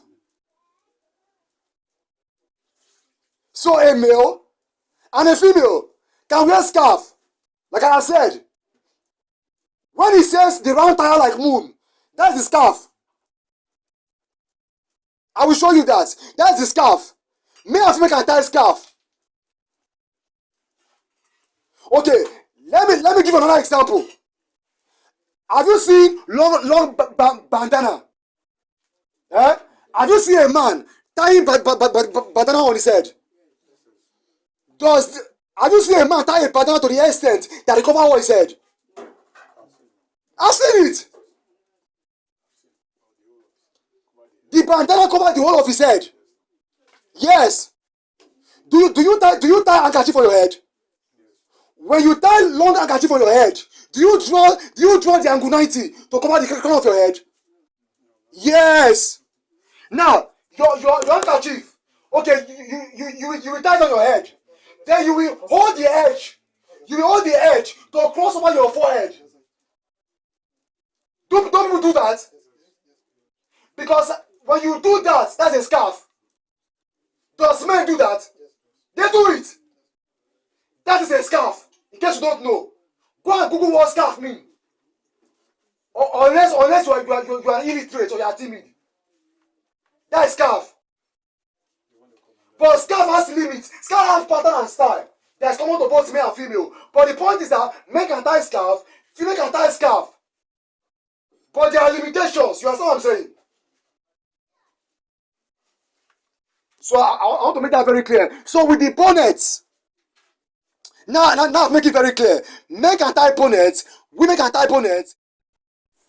Read. That he told her all his heart, That's John 16:17. and said unto her, Mm-hmm. There are not come a razor upon my head, Mm-hmm. for I have been a Nazarite unto God from my mother's womb. Mm-hmm. If I be shaven, Mm-hmm. then my strength will go from me. Exactly, because according to the law of the Nazarite, once the Nazarite is shaven, he has completed the what? He has completed the course of his what? Of his separation from the Most High. The vow that he vowed, okay, with the Most High God.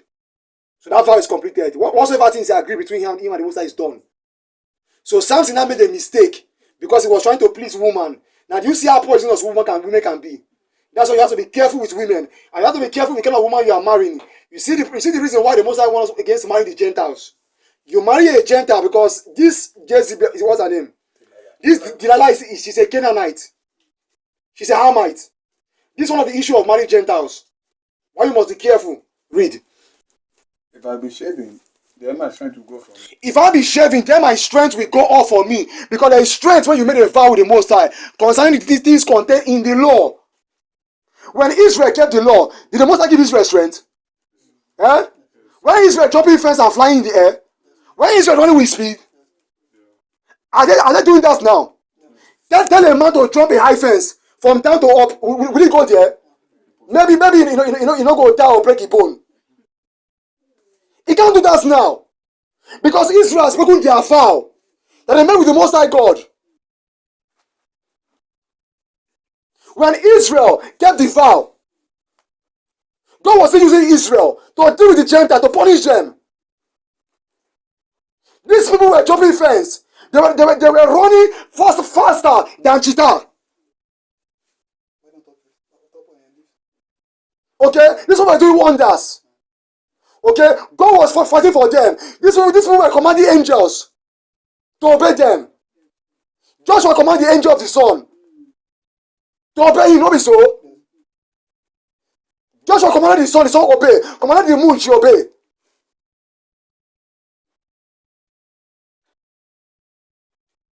That's what it means when you keep commandments with the Most High.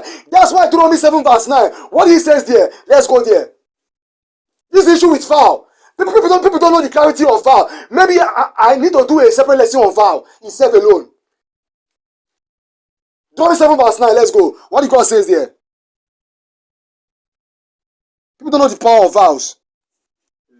Hold on. Let everyone go there. I want to go there myself.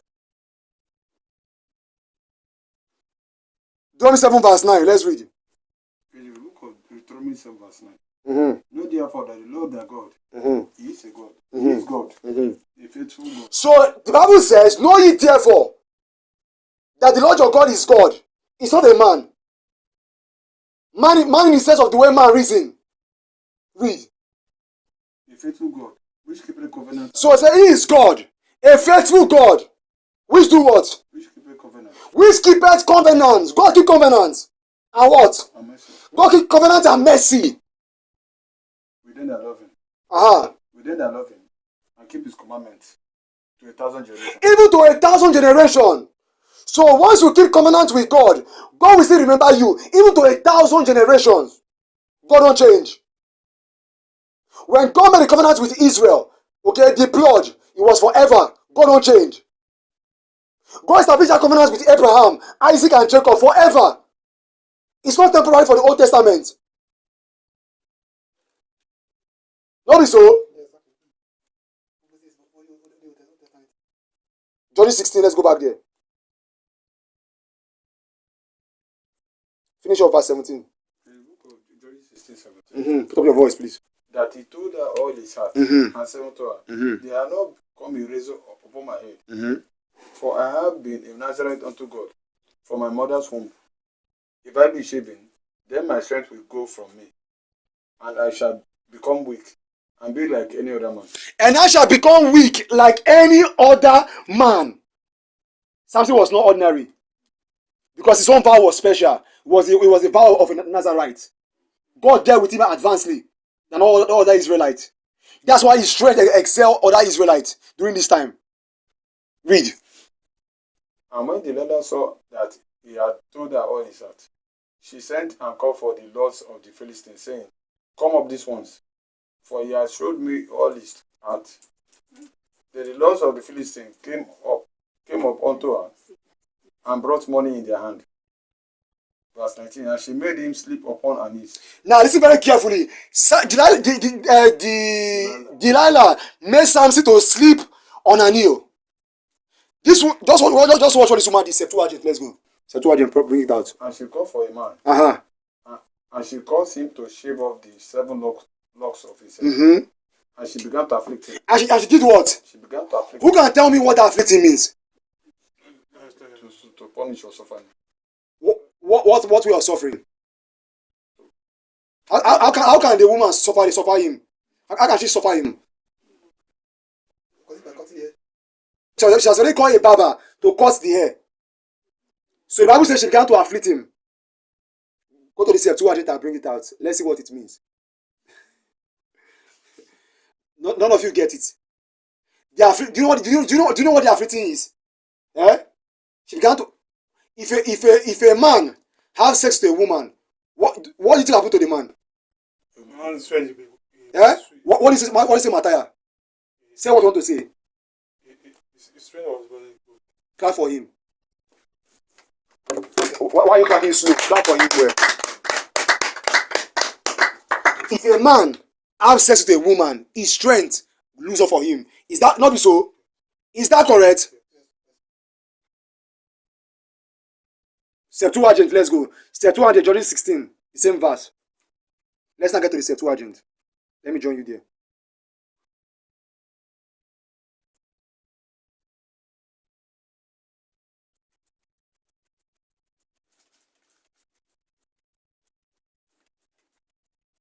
.24.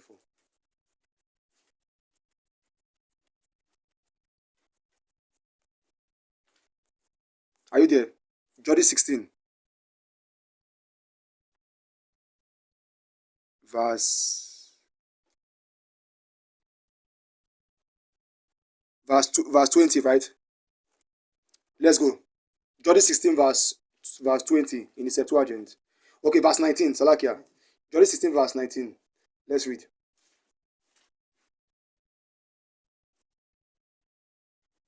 Read. Okay. This is the book of Septuagint. Mm-hmm. Judges 16, verse 19. So the Septuagint is the Greek version of the Old Testament of the Hebrews.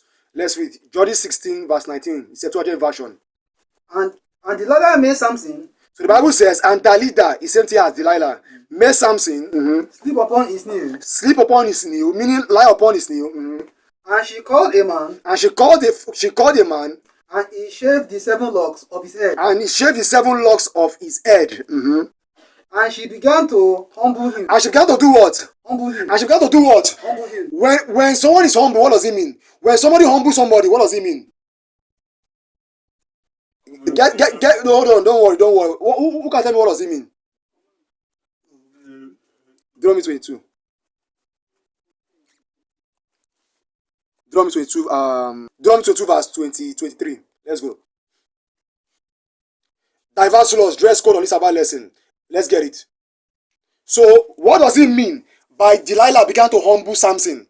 Okay, let's see what the humble mean. So, that's why you see, I taught us marriage before. You have to understand marriage because Delilah and Samson are married. Read.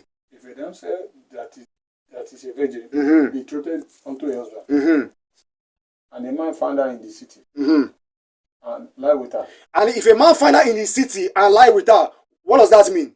If a man lie with a woman, what does it mean? Meaning he slept with her. Meaning he has sex with her. Go to the next verse.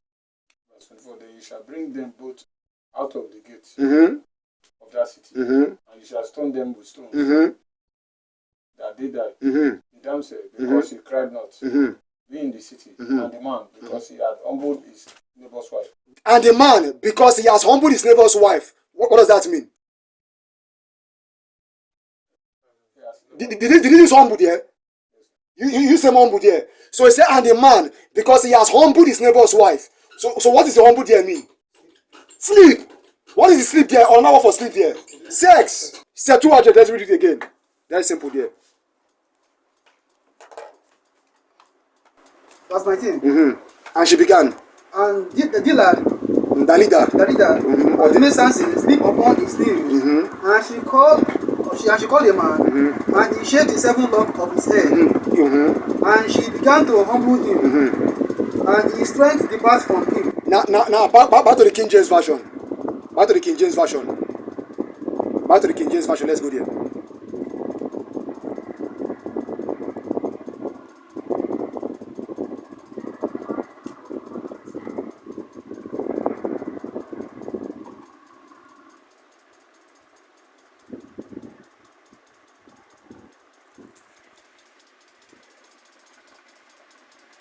Book of Judges chapter 16 verse 19.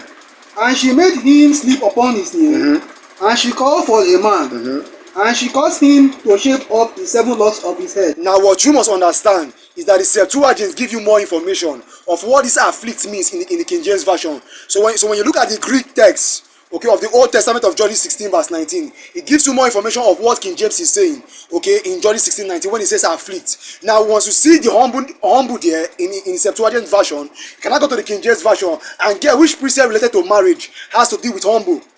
So humble there is sex. Is that understood? Let's read. Continue reading. And she began to afflict him, and his strength was went from him. So the Bible says, and she began to afflict him, meaning she began to have sex with him. She caused him to sleep. Only the Most High know how she made him to sleep. It actually gave him wine to drink. Of course, he won't drink wine because he's a Nazarite. So only the Most High know how she even made him to sleep. Because Samson said messed up. Read. And she began to afflict him, and his strength went off him. Exactly. Verse 20. And she said, the Philistines be upon thee. So the cutting of the hair, okay, and the sex she had with him weakened Samson totally. Read. Verse 20. And she said, the Philistines be upon thee, Samson. And he woke out of his sleep, and said, I will go out as the other times before. And shake himself. And shake myself. And shake myself. Because he thought that the Most High was still with him. Because even though he knows that his hair is shaving. Read. And he wished not that the Lord was departed from him. Exactly. So he didn't know that the Most High has departed from him. Do you see that? But notice something. Go to verse 27.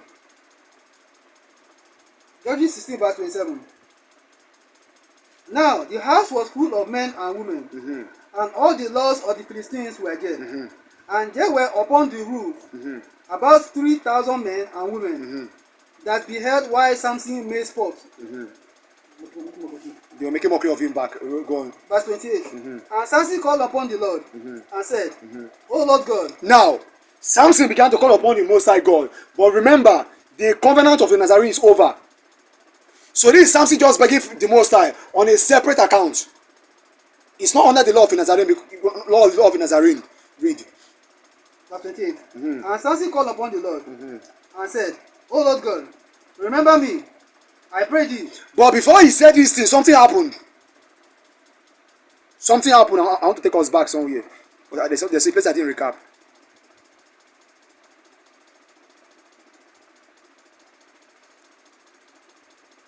Go back to verse 21.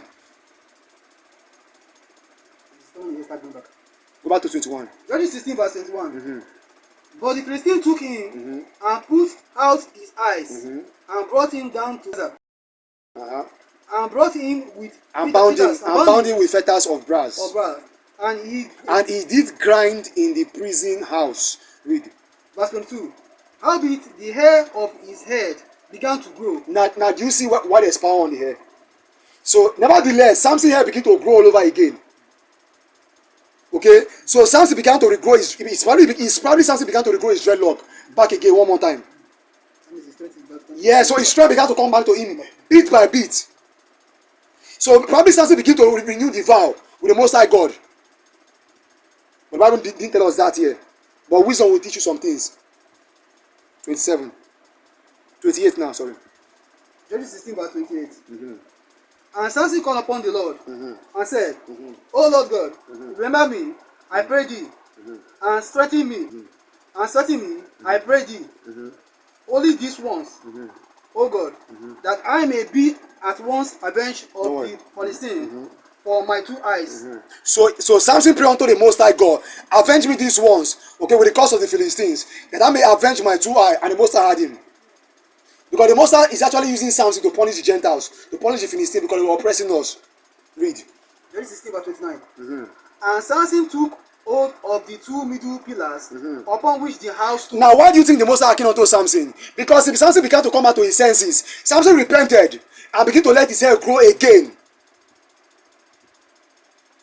So he began to come back to his senses. So the moment his hair began to grow, probably forming the locks or not, but the moment his hair began to grow, okay, now he pray. Did the Most High hear? But when he lost his hair to clean shave, when he said, I will shake myself like the other, did the Most High hear him? What happened to him? Did they punish him? How did they punish him? Didn't they remove his eye? They made mockery of him. That's why you see the Gentiles are still making mockery of us till this day. Because we don't know our power. Because we don't know where our power is in our body. But our power is the Most High God. You have to understand the operation of this body. There's power in every part of your body, in your tongue. That's why I taught the discipline of the mouth and the power of prayer and the hidden power of prayers with the tongue. There's power all over your body.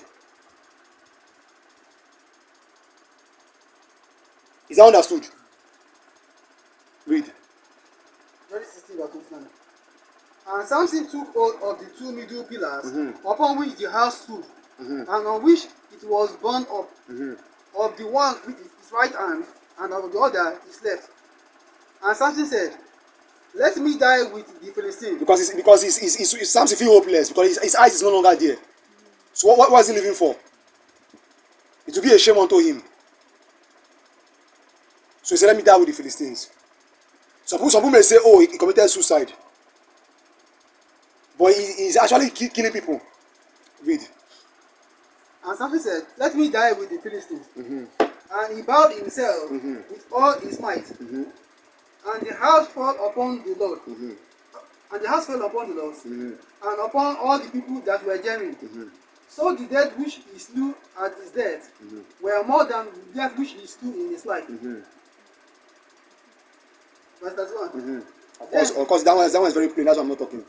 Then his brethren and all the house of his fathers. Now, if you notice something, when Samson come back to his senses and kept the commandments, though he died for transgressing, he paid for his punishment, for his sin. You understand what I'm saying? But do you also notice what happened? Do you notice that the people he was able to punish was more than the previous? That the power that the Most High gave to him became extreme, more than what he did before. But he just died. Not be so. Let's read. Verse 31. Judges 16 verse 31. Just watch the power the Most High will give to us. That's what when you read the book of Enoch, okay, under the prophecy of the 10 weeks, it tells you in the book of Enoch 93 verse 9, beginning from verse 5 all the way to verse 10, that sevenfold teaching will be given to those that will live in that time, in the 7th week. Okay, sevenfold teaching of his whole creation. That means the Most High will multiply their wisdom seven times than the previous. That's exactly what you see happening this day. Read, Son of Man. Judges 16 verse 31. Then his brethren and all the house of his fathers came down and took him and brought him up and buried him between Zorah and Eshtaol. In the very place of Manoah, his father, and he judged Israel 20 years. So he judged Israel. Was Samson a holy man? Yes. Can men play their hair? Yes. In that Pastor Peter, that means in that Septuagint, it means he wrote the only one. The Septuagint. Septuagint. Yes. What did you write here? He wrote only one. He wrote only one. In the place of what? The place of Nazareth. Nazarite. He write only one. Exactly. See that. Now, Ezekiel 8. Before I go to Ezekiel 8, give me Ezekiel 1 verse 1. Let's read. So I want to show you that even the priest can have dreadlocks. A priest can have long hair. I hope you know Ezekiel. How do we know Ezekiel to be? If somebody say who is Ezekiel, what one time can you classify Ezekiel? Clap for your dad. That's what we do there. He's a prophet, so we know him as a prophet. But do you know that Ezekiel is a priest? That's what I want to show you. So let's go. Ezekiel chapter 1 verse 1.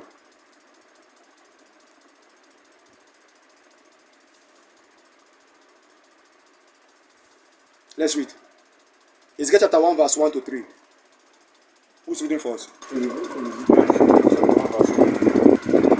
Now it came to pass in the 30th year, in the 4th month, the 5th day of the month, as I was coming, as I was among the captives by the river of Sheba, that the heavens were opened, and I saw visions of God. Verse 2, the 5th day of the month, which was the 5th year of King Joachim's captivity. Let's go. Verse 3, the word of the Lord came expressly unto Ezekiel the priest, the son of Buzi, in the land of Chaldeans, by the river of Sheba. Read it again. Verse 3, the word of the Lord came expressly. So the word of God came expressly unto who? Unto Ezekiel the priest. So Ezekiel is a priest. Son of who? Son of Buzi, in the land of Chaldeans, by the river of Sheba. So in the land of Chaldees by the river Sheba. Go on. And the hand of the Lord was there upon him. And the land of the Lord was there upon him. So let's now go to Ezekiel 8. That's my key verse there. Straight to the point. Ezekiel 8 verse 1. Let's read. Ezekiel chapter 8 verse 1. So Ezekiel is a prophet, you know so, and Ezekiel is a priest. So I want to show you that men, even as a prophet and as a priest, can also have what? Long hair. And have long, whether he can have what? Long hair. Now, dreadlock is a style. I hope you know that. Dreadlock is a style. The key thing there is the hair. Dreadlock is just a style, how you style your hair. So read. In the book of Ezekiel 8 verse 1. And it came to pass in the 6th year, in the 6th year, in the 6th month, on the 5th day of the month, as I sat in my house, and the elders of Israel sat before me, that the hand of the Lord was very there upon me. Then I beheld, and the likeness as the appearance of Pharaoh. From the appearance of his loins, even downward, wire, and from his loins, even upward, as the appearance of brightness, as the color of amber. Verse 3. And he put forth the form of a hand, and took by me a lock of my hair. And took by me what? A lock of my hair. And took by me what? All the men. A lock of my hair. And took by me what? A lock of my hair. Does Ezekiel have locks? So what are the locks? The dreadlocks. So Ezekiel had dreadlocks. So God just took one of the locks of his hair and lifted him up in the spirit to go and show him the vision of the night. That's what God did here. So Ezekiel had what? Dreadlocks. Okay? Ezekiel does not only have dreadlocks. Ezekiel has beard on his what? Beard on his face. Ezekiel 5 verse 1. Ezekiel 5. Ezekiel 5. And thou son of man. And thou son of man, read. Take thee a sharp knife. Take thee a sharp knife. Take thee a barber's razor. Take thee a barber's razor. I hope you know what barber's razor is. I hope you know what barber is. Razor is. A barber is someone that barbs, that shaves. The razor is what the tools used in shaving. Using shaving that hair up here. Let's read. And cause it to pass upon their head. And cause it to pass where? Upon their head.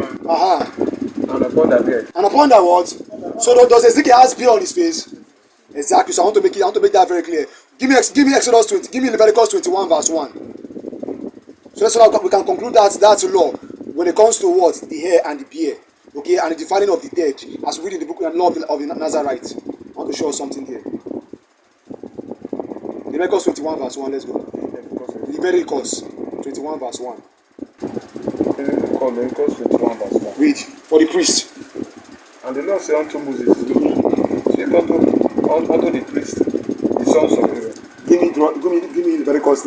Okay, don't worry. I'll get it here. Read. In the book of Leviticus 21 verse 1. And the Lord said unto Moses, speak unto the priest, the sons of Aaron. So it says, speak unto the priest, the sons of Aaron. Read. And say unto them, and say unto them. there shall none be divided for the dead among his people. So the priests cannot divide themselves for the dead.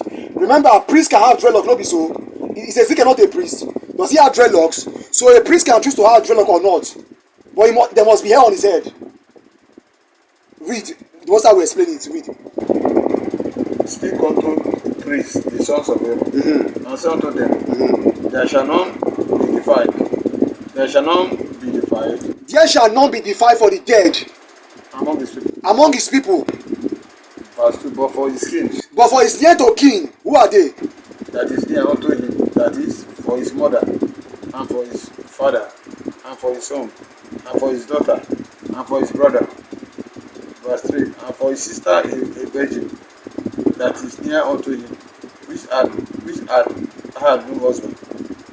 For her may he be defiled. So it's very simple. So the only time a priest can be defiled for the dead, meaning to rent his clothes, not be so, to rent his clothes and to shave his head, skin, can only be for his mother, his father, his brother, his sister, okay, his children, his son, his daughter, and for his sister, the one that has not known man, that is still a virgin. That's what the Most High is saying here. That's why I say I will show us when it comes to dress code. Conditionally, only time someone can have his hair shaving is only when you are mourning for someone. Didn't I say that? Read.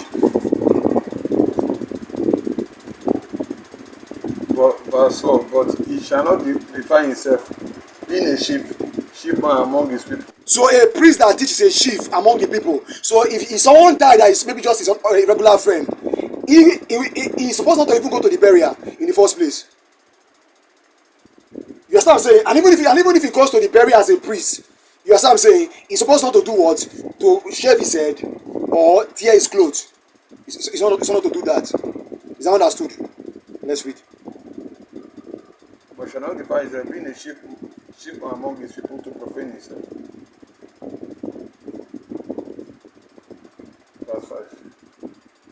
They shall not make badness upon their head. So God said that they shall not make badness upon their head, meaning they will not make their head skin. That is bad. Bad means to, I don't know what bad is. Bad means to be skin. That's very easy to understand. Neither shall they shave off the corner of their head, of their beard. Now there's a difference between bad and for badness. Let's make it very clear. Elisha was not bad head. Elisha was for bad.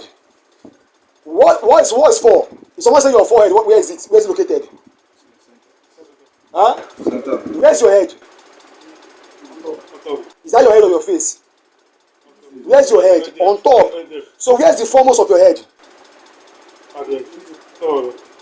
Who says middle? Clap for him. You have to understand the English and the meaning to the English. There's a difference between bad and for bad. Is there in the law? We are going there.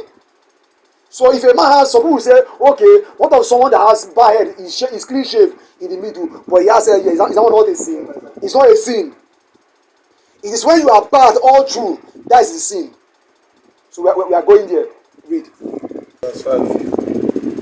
Because in John 5. They shall not make badness upon their head. Neither shall they shave off the corner of their beard. Remember, these are for the men. Let's go.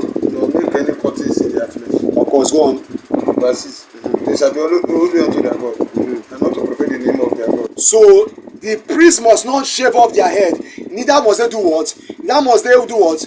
They must not make badness on their head. Neither shall they cut off the corners of their beard. So it's a must that the children of Israel as a man, you must have beard on your what? On your jaw, on your chin. You must have beard here. You must not make it clean. You can lower it but not make it clean. Is that understood? So that's my key point here. Now let's go to Leviticus 19. Leviticus 19:27. Before we go to Leviticus 13.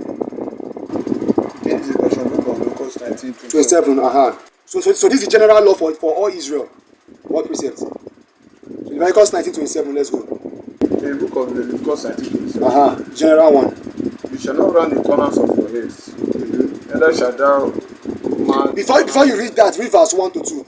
So I want to show that this one is the general one. The book of Leviticus 19. Leviticus 19 verse 1. Let's read. And the Lord spake unto Moses, saying, Saying what? Speak speak unto all the congregation of the children. Speak unto who? All the congregation. So God says, speak unto all the congregation of the children of Israel. The one we read in Leviticus 21 verse 1 to 6 is for the priest. Now this one is for the whole house of Israel as a whole. Read. And said unto them, Uh-huh. you shall be holy, for the Lord your God am holy. Verse 27. You shall not run the corners of your head. So Israel must not round the corners of their head. Round means to make clean shave. He's saying the same thing of badness. They all mean the same thing. It's not speaking about punk or galas or nothing. No. All those ones are lawful. They are styles of hair. Read. Neither shall thou mar the corners of thy head. So you must not mar the corners of your beard. This one is general among all Israelites. Okay, they must not do that. Read. Verse 18. You shall not make any cuttings in your flesh for the dead. So God said you must not make any cuttings of your flesh for the dead. God told the Levites, the priests, the same thing. You must not cut your flesh. Okay? Now it's telling the general house of Israel, you must not also cut your flesh for the dead. Read. Nor print any mark upon you. So it's unlawful to use tattoo on your skin.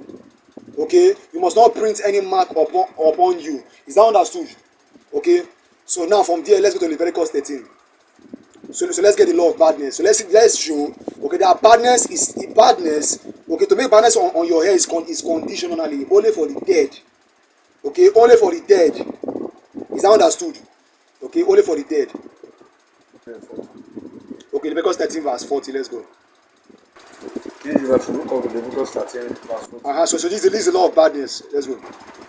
And the man who said is falling off his head is bad. Yet is he clean.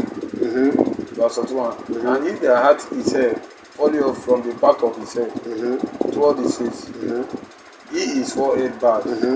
Yet is he clean. Verse 2. Now if there be in the bad head or bad forehead, a white reddish sore. No, that's not there. Read verse 40 to 41 again. Verse book of Leviticus 13:40. And the man who said he is falling off. So if what the Most High is saying here, there are some old men, okay, who their hair, Leviticus 13 verse 40. So what the Most High is saying here is that there are some men who naturally their hair falls off in all places of the head. Okay, not just only this crown of their head, but also all areas. So they say that they don't even have hair again. God said that they are clean. So that means they've not sinned. Because they didn't use clipper or Baba's razor to shave it. They just have lots of hair due to age. So God said that they are clean. So it's even good as I read it myself. Let's read. Verse 41. And he that had his hair falling off from the part of his head toward his face. From the part of his head, this is the head, towards the face means here, towards the face. But the key area is the head. But God give you a link or where you can locate that part of the head of the hair. Okay, the hair towards the face is the forehead here, the crown of your head. Let's go. The white. No, 41. That's 41. And he that had his hair falling off from the part of his head towards his face, he is forehead bad. His forehead bad. That's what the Most High say. His forehead bad. Towards the face, this towards your face. The head towards your face is here. Because this is your face. And this is your head. So this head is not towards your face. The head towards your face is because all here is your head. But the head towards your face is here. That's towards means going towards your face. That's what the Most High mean by forehead bad. If all those hair is lost, that's forehead bad. Is that understood? Is that understood? Second Kings 2. 2 Kings 2:22.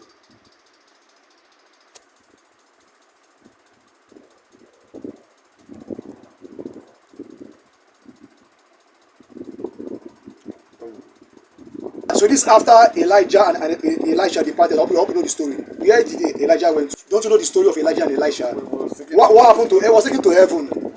So with horses of chariots and fire of chariots. Exactly. Very good. So now Elisha have left Elijah. Pay attention very carefully. Elisha has left Elijah. Is Elijah present on the earth? Eh? Is Elijah not as one that is dead?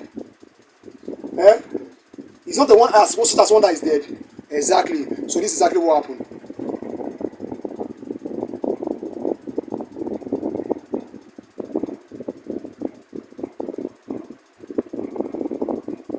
As a matter of fact, let me give you a full understanding. Go to verse 11. 2 Kings 2:11. Let's start here. So I give you a full understanding. 2 Kings 2:11. Read. And it came to pass, as they still went on, Read. and still went on and talked, that there appeared a chariot of fire, and horses of parted them both asunder. And Elijah went up by where we need to him. Yes. Verse 12. And Elisha saw it. Listen very carefully, and Elijah saw it. Elisha saw it. And Elisha saw it. And he cried. And he did what? And he cried. Meaning he lifted up his voice. My father. My father. The chariot of Israel. After the manner of the flesh, not spirit. Read. And the horsemen thereof. And the horsemen thereof. And he saw him no more. And he saw him no more. And he took hold of his own clothes. And he took hold of his what? Own clothes. So Elijah took hold of his own clothes. And rent them into 2 pieces. And did what? And rent them into 2 pieces. Why did Elijah rent his clothes into 2 pieces?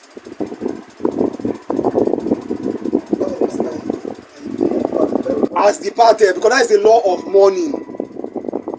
You understand what I'm saying? You get it? But that is the law of mourning. When you are mourning for someone that is no more, that has departed. Okay? Even though God took Elijah by himself, but Elijah is such a one that was dead. Because he no longer exists on the earth. So Elijah was mourning for him. So Elijah rent his clothes that was upon him.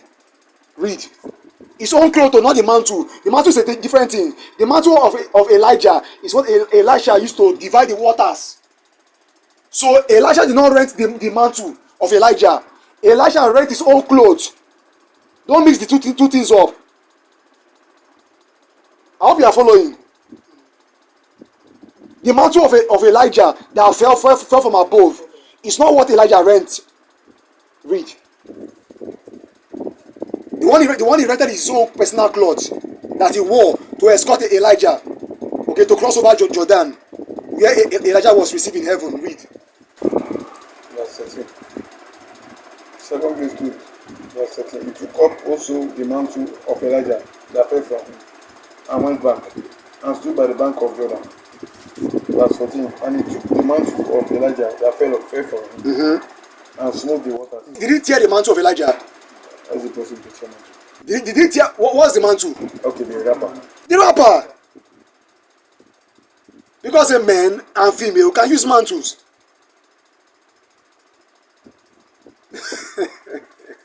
Dress code on this Apparel lesson. He didn't tear the mantle.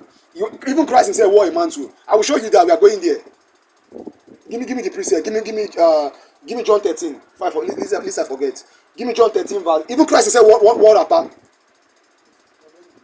Yeah, he used to wear it himself. Give me John 13. So that the way the mantle look like I say this here. Mantle is just a cloth. Look as if he's talking about staff. No, stick is scepter. Mantle is a cloth or rod. That's for stick or scepter. That is a rod. But mantle is a cloth that can be used as a wrapper or as a garment to cover yourself in different mode. You can use mantle as a wrapper. You understand what I'm saying? Round your waist, or you can extend it to your shoulder, like you see the chiefs using. The chiefs use mantle to use as a wrapper. Not be so. That's what the Bible means by skirt. Because a wrapper, the under look like a female skirt. Not be so. Exactly, because it's exposed on the under.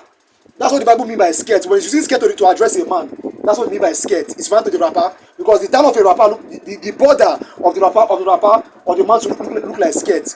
Not be so. Alright, I want to make that very clear. I've break that down before. Exactly. The mantle,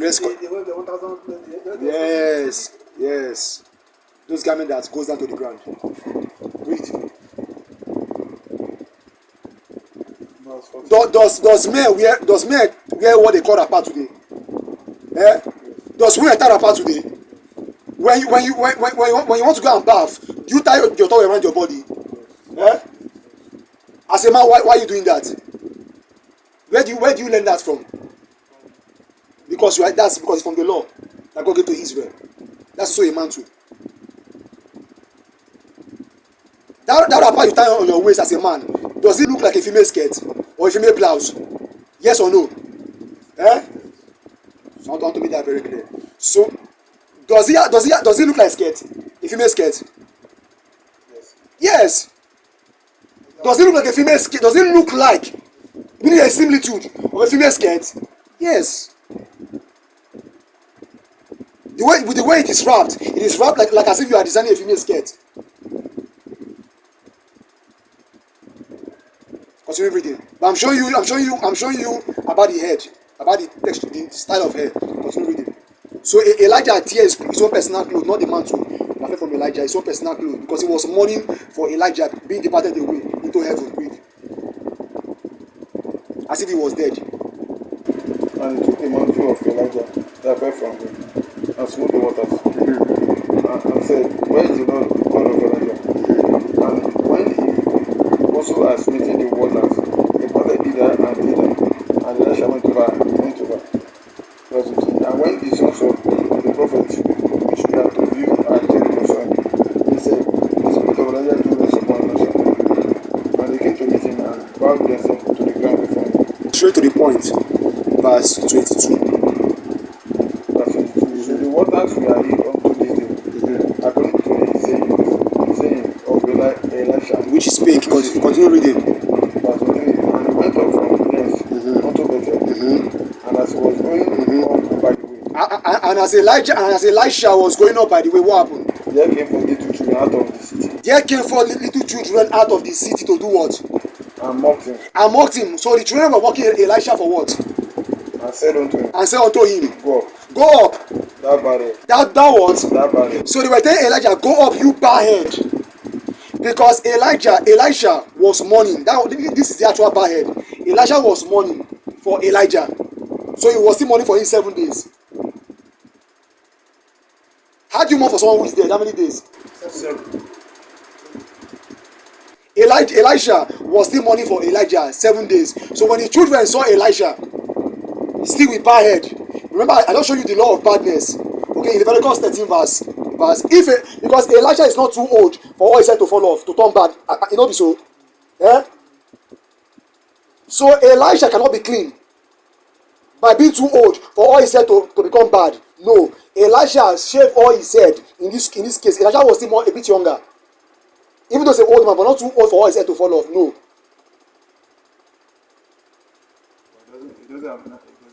No, he doesn't have natural bald head. He shaved it off. Yes, because he was mourning for Elijah. That's why he rent his clothes. The only difference is that the Bible does not tell you the part where he shaved off his head. But he shaved off his head. Because he was still mourning for Elijah. That's why you see, when the children saw him, they made to make mockery of him, of his head. You understand what I'm saying? Because if Elijah has body naturally, why did the Bible not speak of it in the beginning? Because why is it on the part that Elisha departed, taken up to heaven? Then the Bible now is asking about his hair being bad, about children making mockery of, because they don't know him to be that way. Then he says he rent his clothes. That's why I have to show you the law of those things, the law of the dead. That's how you can understand what is going on between Elisha. Is that understood? Let's read. And he turned back and looked on them and caused them in the name of the Lord. Exactly. So the only time where a man can shave off his head, tolerable before the Most High, or acceptable before the Most High, is only for the dead, for the house of Israel. Is Elisha a priest? Is he a priest of the sons of Aaron? That's what I mean by priest. No. So both the priests, sons of Aaron, when you say yes, I know what you mean. What you are trying to say is that priests can become prophets. You know what you're trying to say. You are correct. But when I mean priest, I'm talking about the lineage, those whom the Most High consecrated according to the law. That's the part I'm addressing. What I mean by is Elisha a priest, meaning after the law. You understand what I'm saying? Does Elisha come from the seed of Aaron, from the tribe of Levi? That's what I mean. Because this kingdom is the kingdom of Ephraim. Am I correct? Elisha and Elijah, are they not prophets in the kingdom of the 9.5 tribe of the kingdom of Ephraim? Are they prophets in the kingdom of Judah? No. They are prophets of the kingdom of Ephraim, the 9.5 tribes. So Elisha cannot be from the tribe of Levi. He's not a priest. Is that understood? Alright. So that's my point there. Christ, let's go. Yashaya. Let everyone go there. No, Christ. I said Christ. Yashaya, New Testament.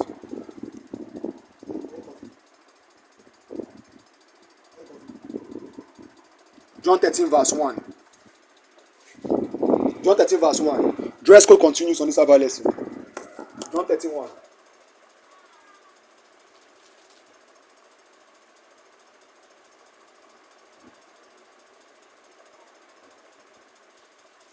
When do we start this lesson? By 4 we stop. Anywhere we stop, we continue. Let's go. Book of John chapter 13 verse 1. Now before the feast of Passover, when Christ knew that his hour has come, that he should depart out of this world unto the Father. Listen very carefully. So I want to show you that even up to the New Testament, God don't change concerning his law. That law of manhood is still present. Read. John 13 verse 1. Now before the feast of the Passover, when Christ knew that his hour has come, that he should depart out of this world unto the Father, having loving his own, which were in the world, he loved them unto the end. Verse 2. And supper being made. And supper being made. And supper being ended, not made. It's not verse 2 you are reading. Yeah. And supper being ended. The devil have now put into his heart of Judah Iscariot. Of Judah Iscariot. His surname is not Iscariot. Okay, his name is Judah. Okay, Iscariot is probably the location. Okay, the region where he grew or where he was born. That's Iscariot. As we have Mary Magdalene. Mary Magdalene is not her surname. Magdala or Magdalene is the region where Mary grew up. Okay, it's not the surname. So don't get confused. His name is Judah. Judah is his name. Judah is his name. Iscariot is probably the location where he grew up. Do your research. I've done mine. Read it. And Simon's son to betray him. Verse 3. Christ knew that the Father has. So his name is Judah Ben, or his name is Judah Ban Simon. That is Judah, son of Simon, not Judah Iscariot. Read. His name is Judah. His father's name is Simon. Judah Ban Simon, or Judah, son of Simon. Read. There's nothing like son name as people are classing it today. Okay, in the law of Israel, son name has a way it is called when it comes to the law of Israel. It means putting the Most High's name in your name. That is son name according to the law. Read. It's just one name, but the Most High name in your name. Read. John 13 verse 3. Christ knew that the Father had given all things unto his Son. Yes. That he was come from God and went to God. Yes. Verse 4. He raised from supper and laid aside his garment and took a towel and girded himself. What verse is that? Verse 4. Verse 4. He says so Christ raised from supper. He says he laid aside his garment. So Christ removed his clothes. Not be so. Not to say garments. So Christ was putting multiple garments. God don't change. You see, Christ was himself in the New Testament was keeping the law of the Israelites. Notice to say garments in plural. Dress code on this Sabbath lesson. So Christ laid aside the other garments and did what? And took a towel. And took a towel and did what? And girded himself. And girded himself. So Christ took a towel and girded himself. So the Christ wrapped a towel on his waist. Yes. Because that's the symbolic sign of a mantle. That's not change. Is that understood? And Christ did what? Now when Christ wrapped this around his waist, there's a portion that was let out that Christ used because Christ will not go naked. Continue reading. Verse 5. After that, he poured water into a. So Christ used a towel. Okay, hold on.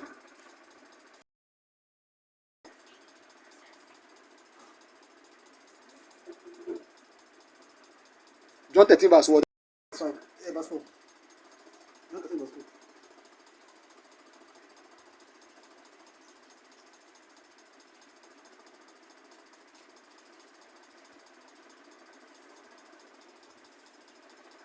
Exactly. Look at how he defines towel. Okay, according to the Strong Concordance. Okay, it says this is G3012. It says in the Greek it is written as lention. The definition of the English is a Latin word. It says a lining cloth that is apron.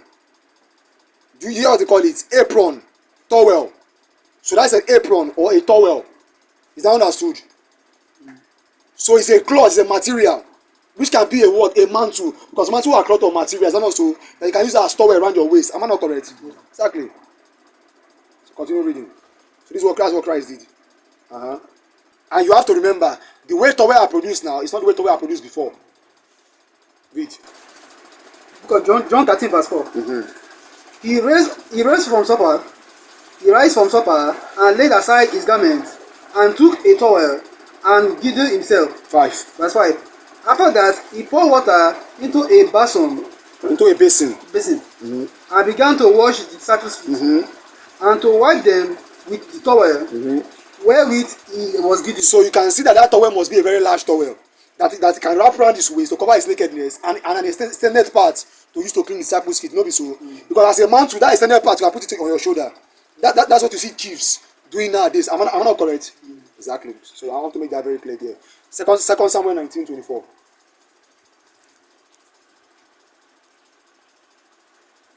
Second Samuel 19:24. We'll probably end it here, and then we'll now deal with the New Testament. Okay, on another part. 2 Samuel 19:24 with the style of hair. Okay, but before we even deal with that, of course we are there with that, but we'll just recap it again. As a matter of fact, go to Revelations 1. Let's deal with Christ. Revelations 1, verse 13, one more time again. Revelations 1. Because now Christ has the mantle, which is the custom of the Israelites. And you can see that Christ also kept his hair and his beard. Okay, you understand what I'm saying? Christ also kept his hair and his beard. Because God don't change when it comes to his law. You can't be shaving your hair and your beard. Get me Isaiah 50 verse 6 first. Isaiah 56. To show you that while Christ was still alive, he had his hair and his beard. Not just only on Revelation. When Christ was still alive, there's hair on his hair and his beard. And he has beard on his cheek, I mean to say. Isaiah 56. Let's go.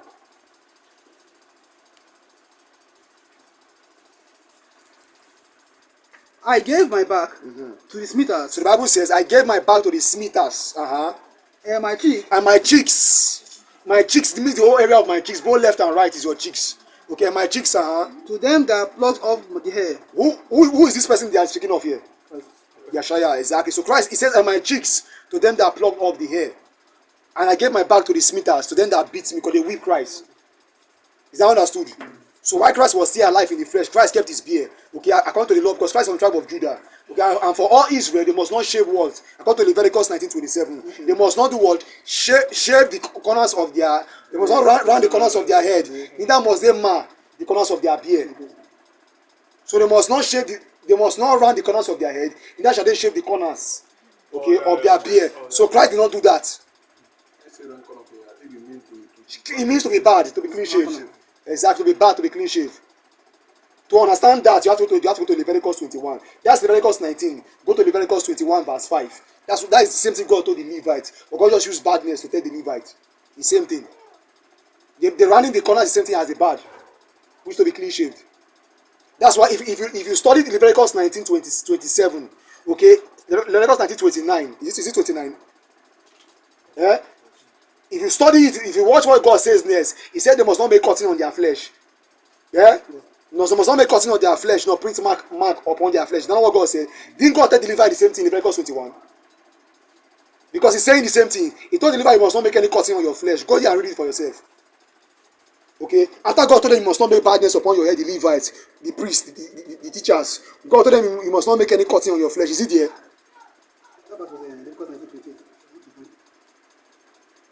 However, when you go to Leviticus 21, the God told the priest you must not make cutting on your flesh. As he told the whole congregation in Leviticus 19:28 or 29. Exactly, because what he's telling the Levite, he's telling the whole house of Israel the same thing.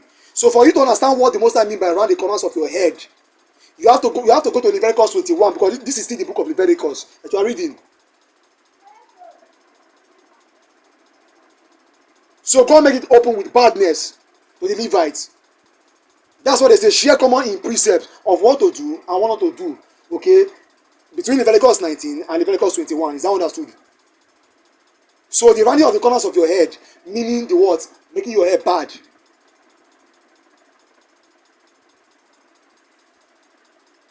Isaiah 50 verse 6. I gave my back to the smithers and my cheeks to them that plucked off the hedge. This is Isaiah speaking about Christ. He says, I hid not my face from shame and spitting. Christ was spit at. Okay, when you read Matthew 27, when you read with the whole thing. So this is Christ speaking about here. Okay, Revelations 1, verse 13 to 14. And then we'll end it at 2 Samuel 19. So someone give us Revelations 1, verse 13 to 14.